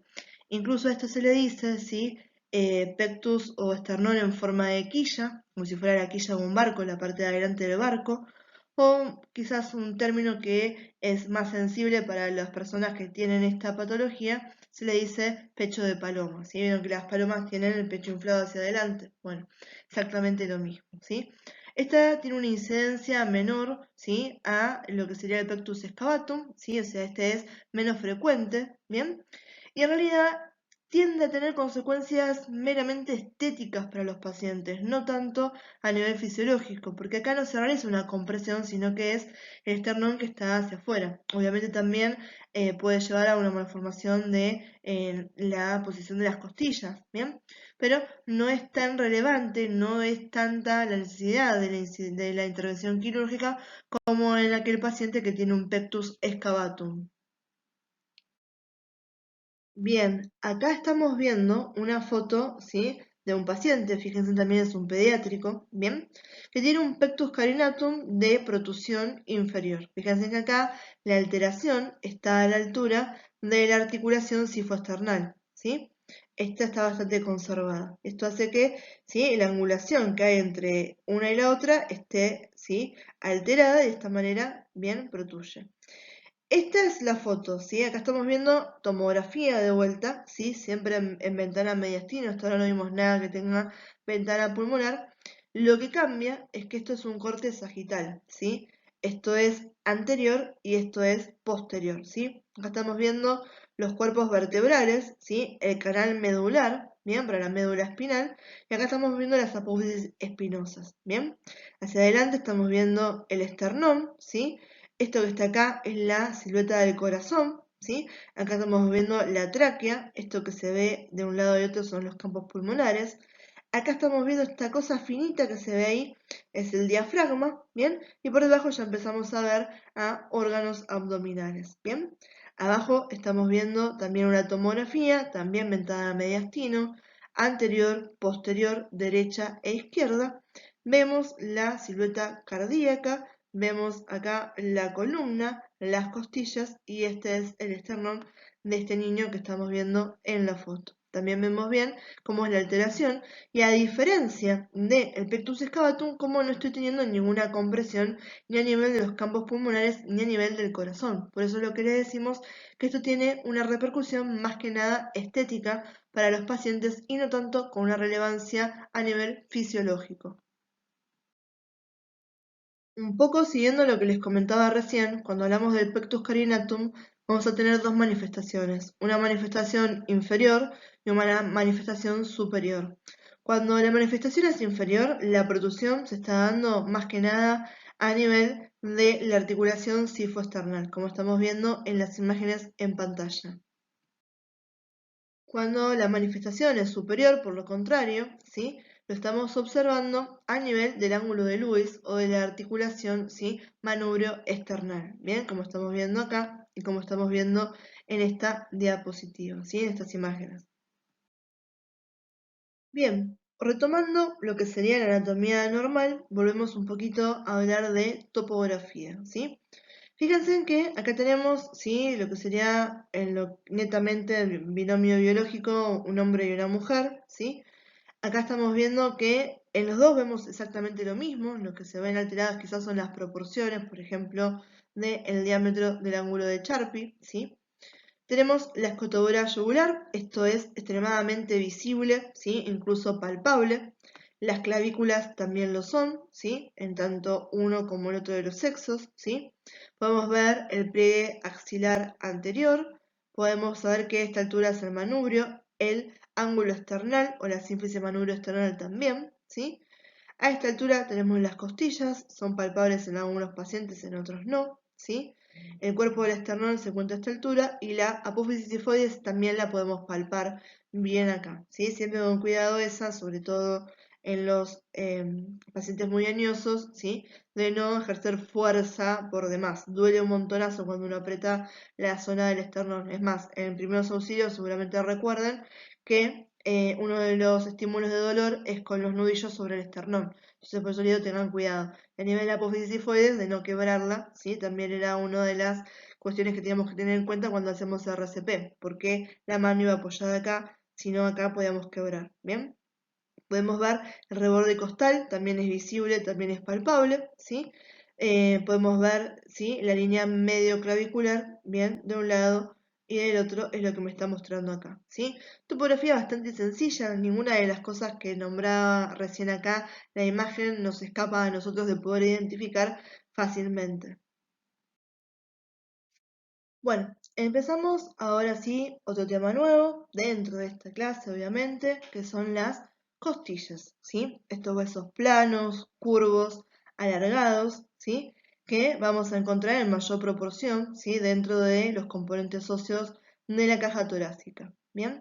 Ya esto habíamos abordado anteriormente, ¿sí? Si bien son finitas, bien, las costillas son extremadamente resistentes y su composición les permite, ¿sí? Resistir un poco más todo lo que serían las, ¿sí? Compresiones. Tenemos 24 en total, 12 de cada lado, ¿sí?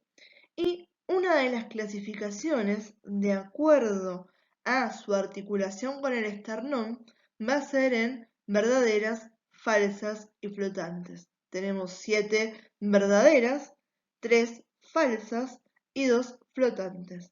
Las 7 que se consideran verdaderas es porque articulan cada una con su propio cartílago hacia el esternón, que son de la costilla número 1 a la costilla número 7. Recordemos cuando vimos esternón. ¿Cuántas escotaduras costales tenía el esternón en su borde lateral? 7. 7 para 7 costillas. De la primera a la número 7 son las llamadas costillas verdaderas. Cada una con su cartílago articula con el esternón. Las siguientes 3 costillas que tenemos, la 8, la 9 y la 10, son las falsas. Son falsas ¿por qué? Cada una de ellas articula con el esternón acoplándose al cartílago de la costilla superior, ¿sí? La costilla número 8, su cartílago se le pega al de la 7, la de la 9 se le pega al de la 8 y la de la 10 se le pega al de la 9. Por lo tanto, ¿sí? Su articulación mediante el cartílago con el esternón va a ser indirecta, por eso le decimos costillas falsas. Y las últimas dos no tienen articulación con el esternón y son las llamadas costillas flotantes, la número 11 y la número 12. Bien, para reforzar lo que comentamos recién, ¿sí? Y que me puedan ir siguiendo con el texto que está en el PowerPoint, ¿sí? Cuando una de las clasificaciones de las costillas, según su método de articular con el esternón, es en costillas verdaderas, también llamadas vértebrocostales, costillas falsas, llamadas vértebrocondrales, y costillas flotantes, llamadas libres. ¿Por qué las verdaderas se llaman vértebrocostales? ¿Sí? Porque tengo una costilla que articula con la columna, ¿sí? Y también está articulando con el esternón, ¿sí? Las vertebrocondrales también articulan con la columna, todas las costillas articulan con la columna, pero acá la palabra condral me pone el énfasis en el cartílago, ¿sí? Estas son las que se acoplan al cartílago de la costilla superior. Y las libres, ¿sí? Flotantes, me remite a que estas no articulan con el esternón, sí lo hacen con las vértebras, ¿sí? Entonces, las costillas verdaderas son las primeras 7, aquellas que se insertan directamente al esternón a través de su propio cartílago. Las costillas falsas son la 8, la 9 y la 10. En este caso, la articulación con el esternón es indirecta porque los cartílagos de cada una de estas costillas se unen al cartílago de la costilla superior. El de la 10 se une al de la 9, el de la 9 se une al de la 8 y el de la 8 se une al de la 7, que ese sí está articulando directamente con el esternón. Y las flotantes son libres, ¿sí? Porque no articulan con el esternón. Y son la número 11 y la número 12. Entonces, para que quede bien en claro, las primeras 7 en esta clasificación según la articulación con el esternón son las llamadas costillas, ¿sí? Verdaderos, ¿sí? Las siguientes son las costillas falsas y las últimas dos son las costillas flotantes. Entonces, las primeras 7 son las verdaderas, la 8, la 9 y la 10 son falsas y la 11 y la 12 son las llamadas flotantes. Bien, seguimos con costillas, pero acá lo que tenemos es otra clasificación, ¿sí? Este tipo de clasificación en algo típico y atípico es muy común de anatomía.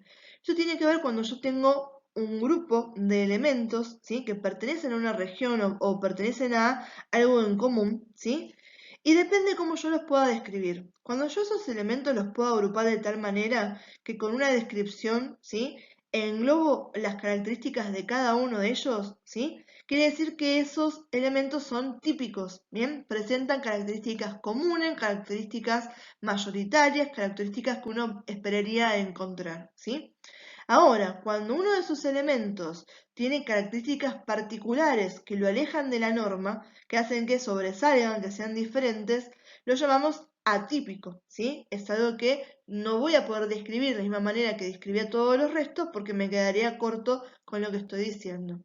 En este caso, entonces, aquellas costillas que compartan, ¿sí? Los mismos elementos y las pueda describir a todas de la misma manera, van a ser clasificadas como costillas típicas y van a ser la costilla número 3, la 4, la 5, la 6, la 7, la 8 y la 9, o de forma acotada, de la costilla 3 a la costilla 9 van a ser clasificadas como costillas típicas. Son la mayoría, ¿sí? Son todas costillas que puedo describir de la misma manera. Les describo la costilla número 3 y sería exactamente igual que les estuviera describiendo la costilla número 9. Ahora, por el contrario, la costilla número 1, la costilla número 2, la costilla número 10, la 11 y la 12, cada una de ellas tiene características que las separan del resto. Por lo tanto, tienen que ser descritas de forma individual y las llamamos costillas atípicas. Ojo con esto, porque esta clasificación no tiene relación con la anterior que vimos. Fíjense en que la anterior, las costillas verdaderas, eran de la 1 a la 7. Acá, de la 1 a la 7, no tengo nada que pueda mezclar, ¿sí? La 1 es atípica, la 2 es atípica, de la 3 a la 7 son típicas, ¿sí? Y me quedaría corto con la 8 y la 9, ¿sí? Entonces no me sirve esa clasificación. Acá tengo costillas típicas, las que comparten características en común, y son la mayoría, de la 3 a la 9. Y costillas atípicas, las que presentan características particulares que tengo que aprender para cada una, la 1, la 2, la 10, la 11 y la 12. ¿Bien?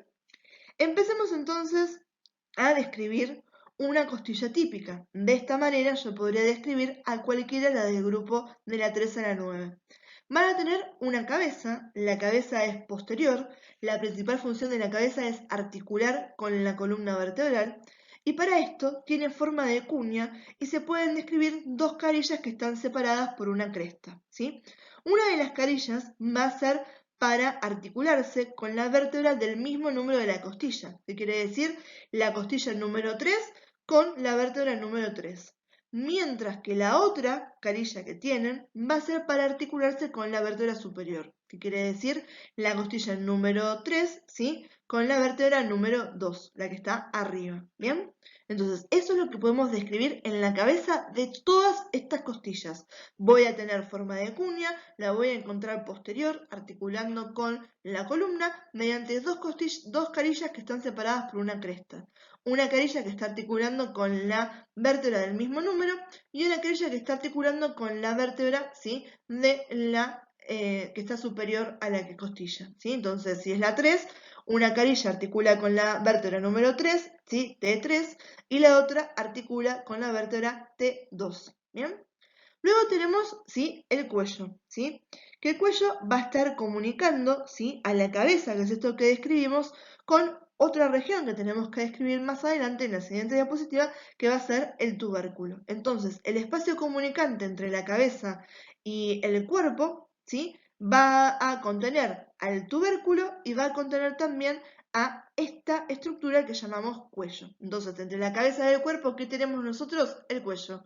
Entre la cabeza y el cuerpo, ¿qué tienen las costillas? El cuello. ¿Y qué voy a encontrar? ¿Sí? ¿Dónde va a ser el punto de articulación entre el cuello y el cuerpo? El tubérculo, que es otra estructura que uno describe en una costilla típica. Bien, describimos la cabeza, describimos el cuello, y antes de poder describir el cuerpo como quisiéramos, tenemos que hablar un poquito más de ese tubérculo que habíamos nombrado en la diapo pasada. Para poder entender bien cuál es la relación articular que tiene el tubérculo con la vértebra, necesitamos incorporar en el léxico, o sea, en las palabras que conocemos, ¿sí?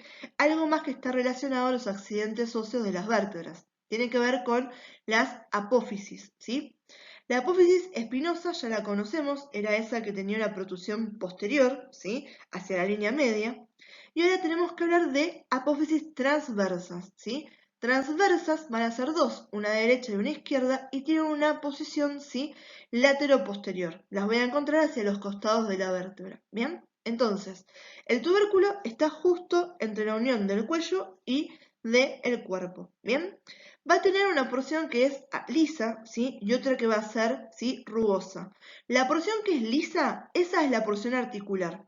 Y va a articular con la apófisis transversa de la vértebra correspondiente. O sea que el tubérculo, ¿sí? En su articulación lisa de la costilla número 3, está articulando con la apófisis transversa de la vértebra torácica número 3, ¿sí? Esto es mismo número de costilla con mismo número de vértebra, ¿sí? Y luego tenemos una porción que va a ser no articular, que es rugosa, y cuando algo es rugoso a mí me tiene que remitir que se está insertando algo. Bueno, ¿qué se inserta acá? El ligamento costo-transversario, ¿sí? Entonces, costo-transversario, fíjense, es aquel ligamento que me está dando rigidez a esta articulación que se va a llamar costo-transversa, que es justamente entre la carilla, ¿sí? O la porción articular lisa del tubérculo y la apófisis transversa de la vértebra del mismo número, ¿bien? Eso con respecto al tubérculo.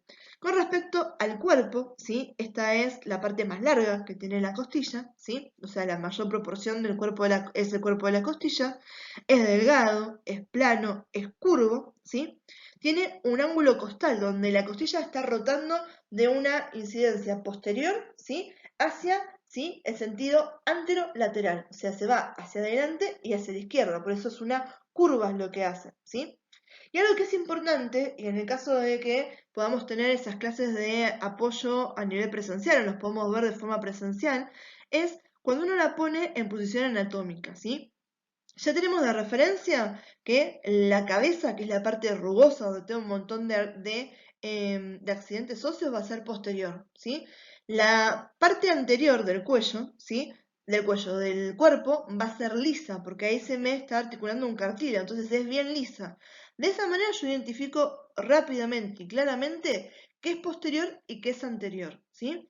Ahora, lo siguiente, cuando uno lo quisiera poner en posición anatómica, es bueno, ¿cuál es el borde superior y cuál es el borde inferior? ¿Sí? Eso es lo que me faltaría para poder ubicarla sin ningún problema.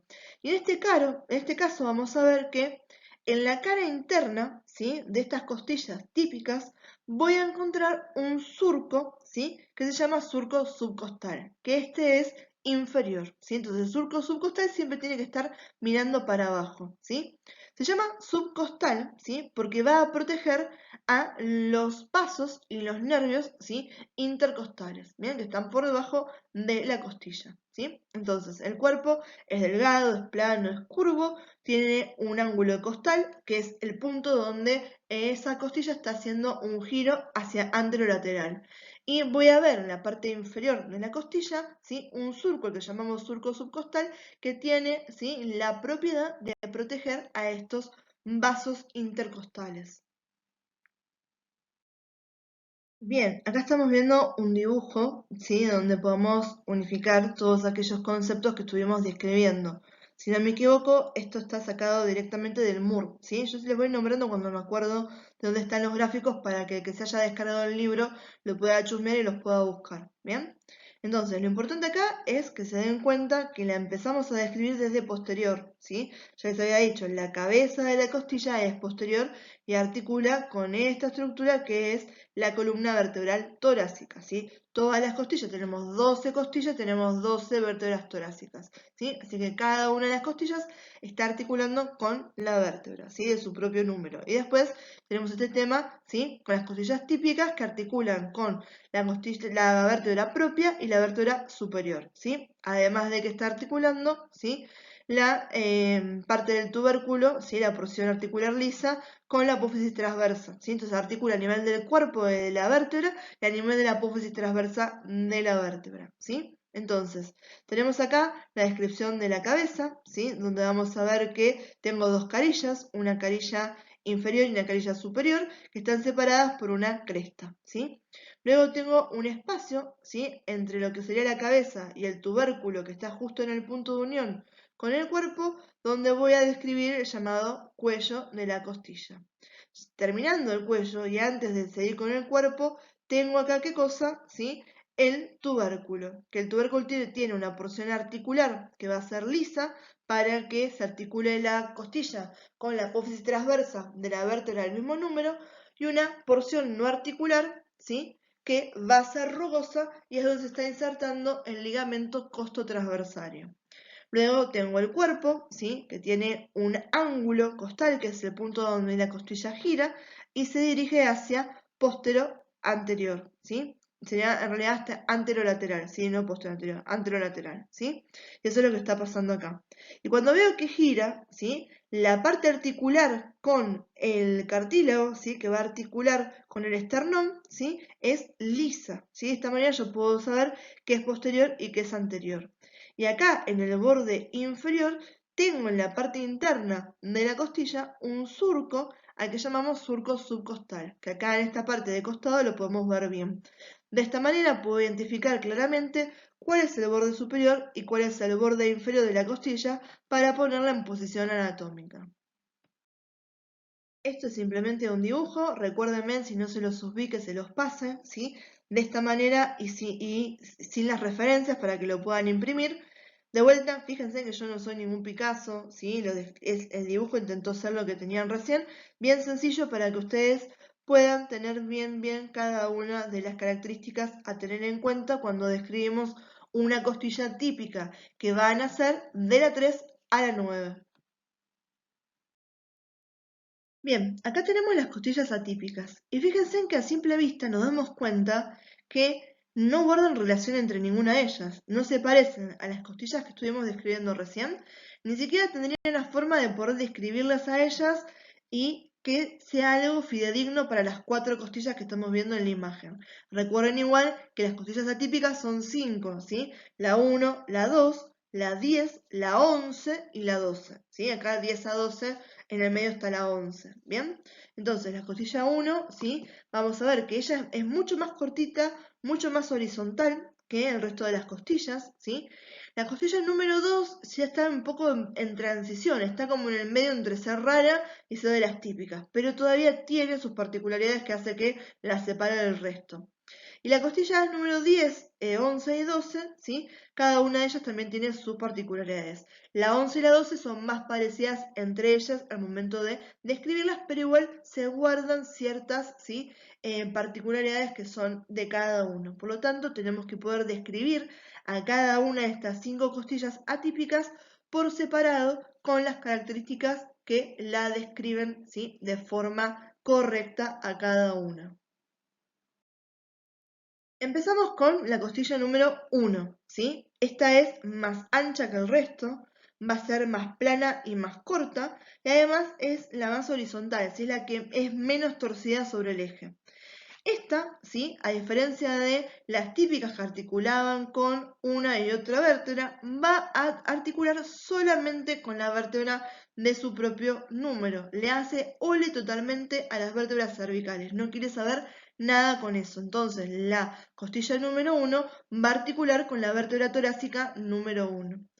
Y si articula con una sola vértebra, ¿qué estaría perdiendo? Una de sus carillas articulares a nivel de la cabeza.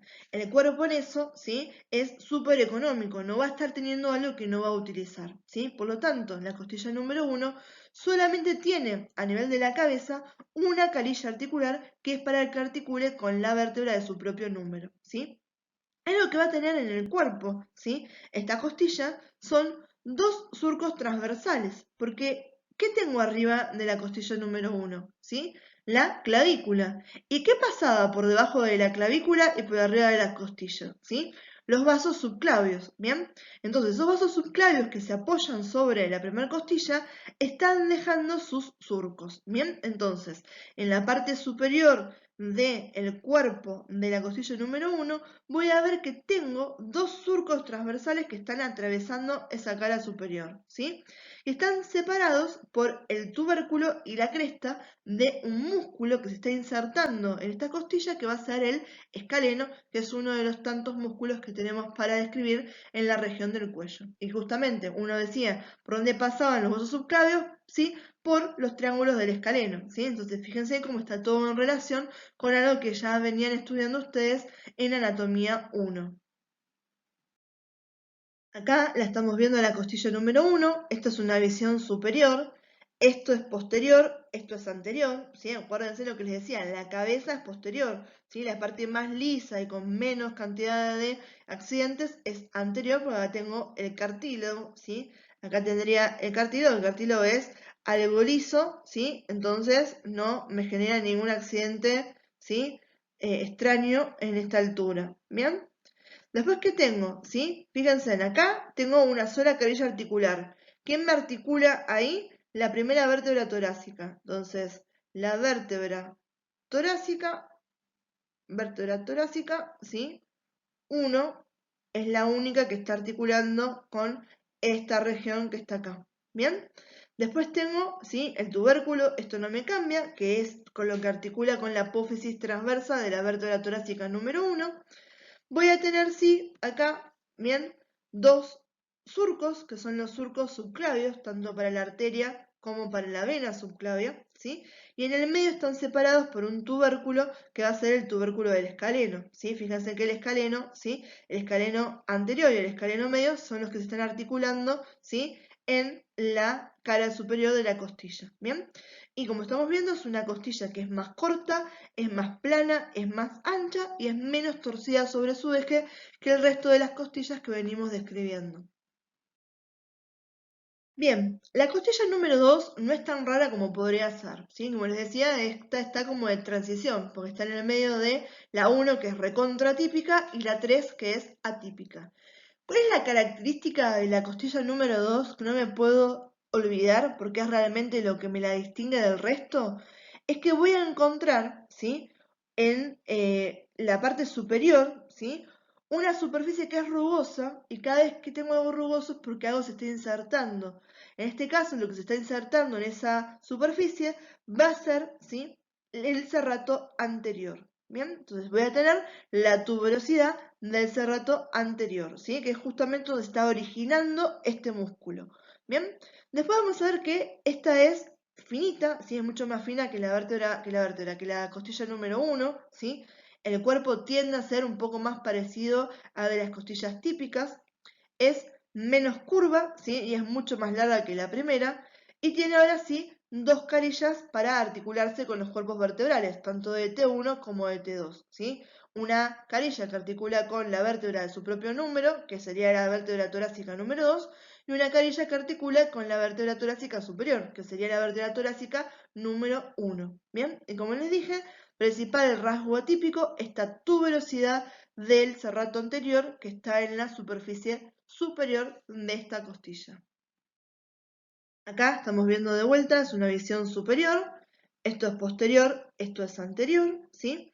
Esta es la segunda costilla, fíjense en que es más larga que la primera, es más finita que la primera, ¿sí? Se asemeja mucho más a una costilla típica. La articulación va a ser, ¿sí? Tanto con la vértebra de su propio número como con la vértebra superior, ¿bien? El tubérculo lo tengo, el cuello lo tengo, el cuerpo lo tengo. ¿Cuál es su rasgo atípico? Esto que tengo acá. Voy a tener acá, ¿sí? Toda una tuberosidad para que se inserte este músculo que es el músculo serrato anterior. Bien, para que no se me confundan con lo que está escrito, yo les voy a ir diciendo las características por separado. Porque acá, como está en el libro, está englobado, ¿sí? Con características comunes para todas las costillas, si no me separa la 10, la 11 y la 12, ¿sí? Entonces, vamos con la costilla número 10. ¿Qué es lo que hace que la costilla número 10 sea atípica? Que esta tiene solamente una carilla articular para articular con la vértebra torácica número 10, ¿sí? Eso es lo que le hace atípica. ¿Qué hace que sea atípica la costilla número 11? La costilla número 11 tiene una sola carilla articular en la cabeza para articular con la vértebra torácica del mismo número. ¿Qué quiere decir? La costilla número 11 articula con la vértebra torácica número 11, ¿sí? También es más corta que el resto de las costillas y no tiene cuello y no tiene tubérculo. La costilla número 11 entonces no tiene cuello, no tiene tubérculo, es más corta que el resto de las costillas y tiene una sola carilla articular para articular con la vértebra torácica del mismo número, ¿sí? La costilla número 12 es la más atípica de estas porque tiene una sola carilla articular en la cabeza para articular con la vértebra torácica número 12, es corta, no tiene cuello, no tiene tubérculo y tampoco tiene surco subcostal. La costilla número 12, entonces, ¿sí? Tiene en su cabeza una sola carilla articular para articular con la vértebra torácica número 12, ¿sí? Es más corta que el resto, no tiene cuello, no tiene tubérculo y tampoco tiene surco subcostal. ¿Bien? Entonces, acá se las acabo de escribir ahora cada una con sus particularidades. Y cuando lo leen del Power, una vez que se lo tienen claro, lo pueden decir de esta forma, que es una forma más generalizada, donde dice la costilla 10 a la 12, como la primera, solamente tiene una carilla articular en sus cabezas. La 11 y la 12 son cortas y no tienen cuello ni tubérculo, y la 12 no posee surco subcostal, ¿sí? Entonces estamos marcando todas las diferencias de estas costillas, ¿sí? A mí me interesa que me puedan reconocer y que no se me queden, ¿sí? Colgados con ninguna de estas características que nombramos para cada una de las costillas. Por eso se las acabo de explicar y nombrar por separado. Y de esa manera les recomiendo que se lo anoten en sus apuntes. Bien, ¿qué nos faltaba describir cuando estábamos hablando del tórax óseo? Nos falta describir a los cartílagos costales y nos falta describir a los espacios costales. Bien, ya con eso terminamos, ¿sí? Los cartílagos costales, sí, van a ser los extremos anteriores de las costillas. Si es un cartílago, si es un extremo condral, no está osificado, ¿bien? Van a tener un arqueado, o sea, un giro en sentido ascendente hacia el esternón, ¿sí?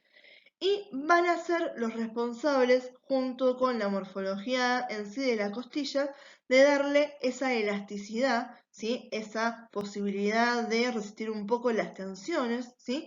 A la pared torácica, además de darle esa elasticidad que le permite esos movimientos que habíamos tocado, ¿sí? Que realiza sobre todo por la inspiración y la expiración, ¿sí? Los primeros 7 cartílagos, ¿sí? Van a aumentar de tamaño progresivamente. Acuérdense allá por el principio que yo les dije que a nivel de la séptima costilla yo alcanzo el diámetro máximo del tórax, ¿sí? Y cuando hablamos de los cartílagos es lo mismo. Del 1 al 7 van aumentando progresivamente del tamaño y luego van a empezar a disminuir gradualmente, ¿sí? Acá, de vuelta, si prestamos atención con la clasificación de las costillas, ¿sí? Con respecto a si eran, ¿sí? Verdaderas, falsas o flotantes, tenemos lo que nos dice a continuación la diapositiva. Los cartílagos número 8, número 9 y número 10 se articulan entre ellos, ¿sí? Pero no se articulan directamente con el esternón, ¿sí? Entonces voy a tener la articulación del cartílago número 9 con el cartílago 8 y la articulación del cartílago número 10 con el cartílago número 9, ¿sí? Cuando hablamos de los cartílagos que se encuentran en los bordes externales de la costilla número 11 y la número 12, estas, ¿sí?, forman unión solamente con ese borde anterior de la costilla, pero no unen ni se alcanzan, ¿sí?, a tocar ni a otro cartílago entre ellos, ni pensar que estén articulando o estén tocando al esternón. ¿Bien? Bien, acá tenemos un gráfico, también creo que es del Moore, ¿sí? Donde ya algo parecido a esto vimos, ¿bien? Esto es una visión anterior, esto es una visión superior, ¿sí? Entonces tenemos el esternón, ¿sí? Y acá tenemos a cada uno de los cartílagos que estuvimos nombrando recién.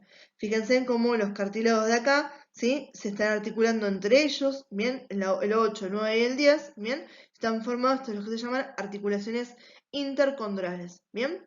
En este caso, los cartílagos del 1 al 7 están articulando directamente con el esternón en los que se llaman articulaciones condroesternales, ¿sí? Condro de cartílago, esternón de esternón, ¿sí? Anatomía es extremadamente buchona, chicos. Presten atención, lean lo que estamos diciendo.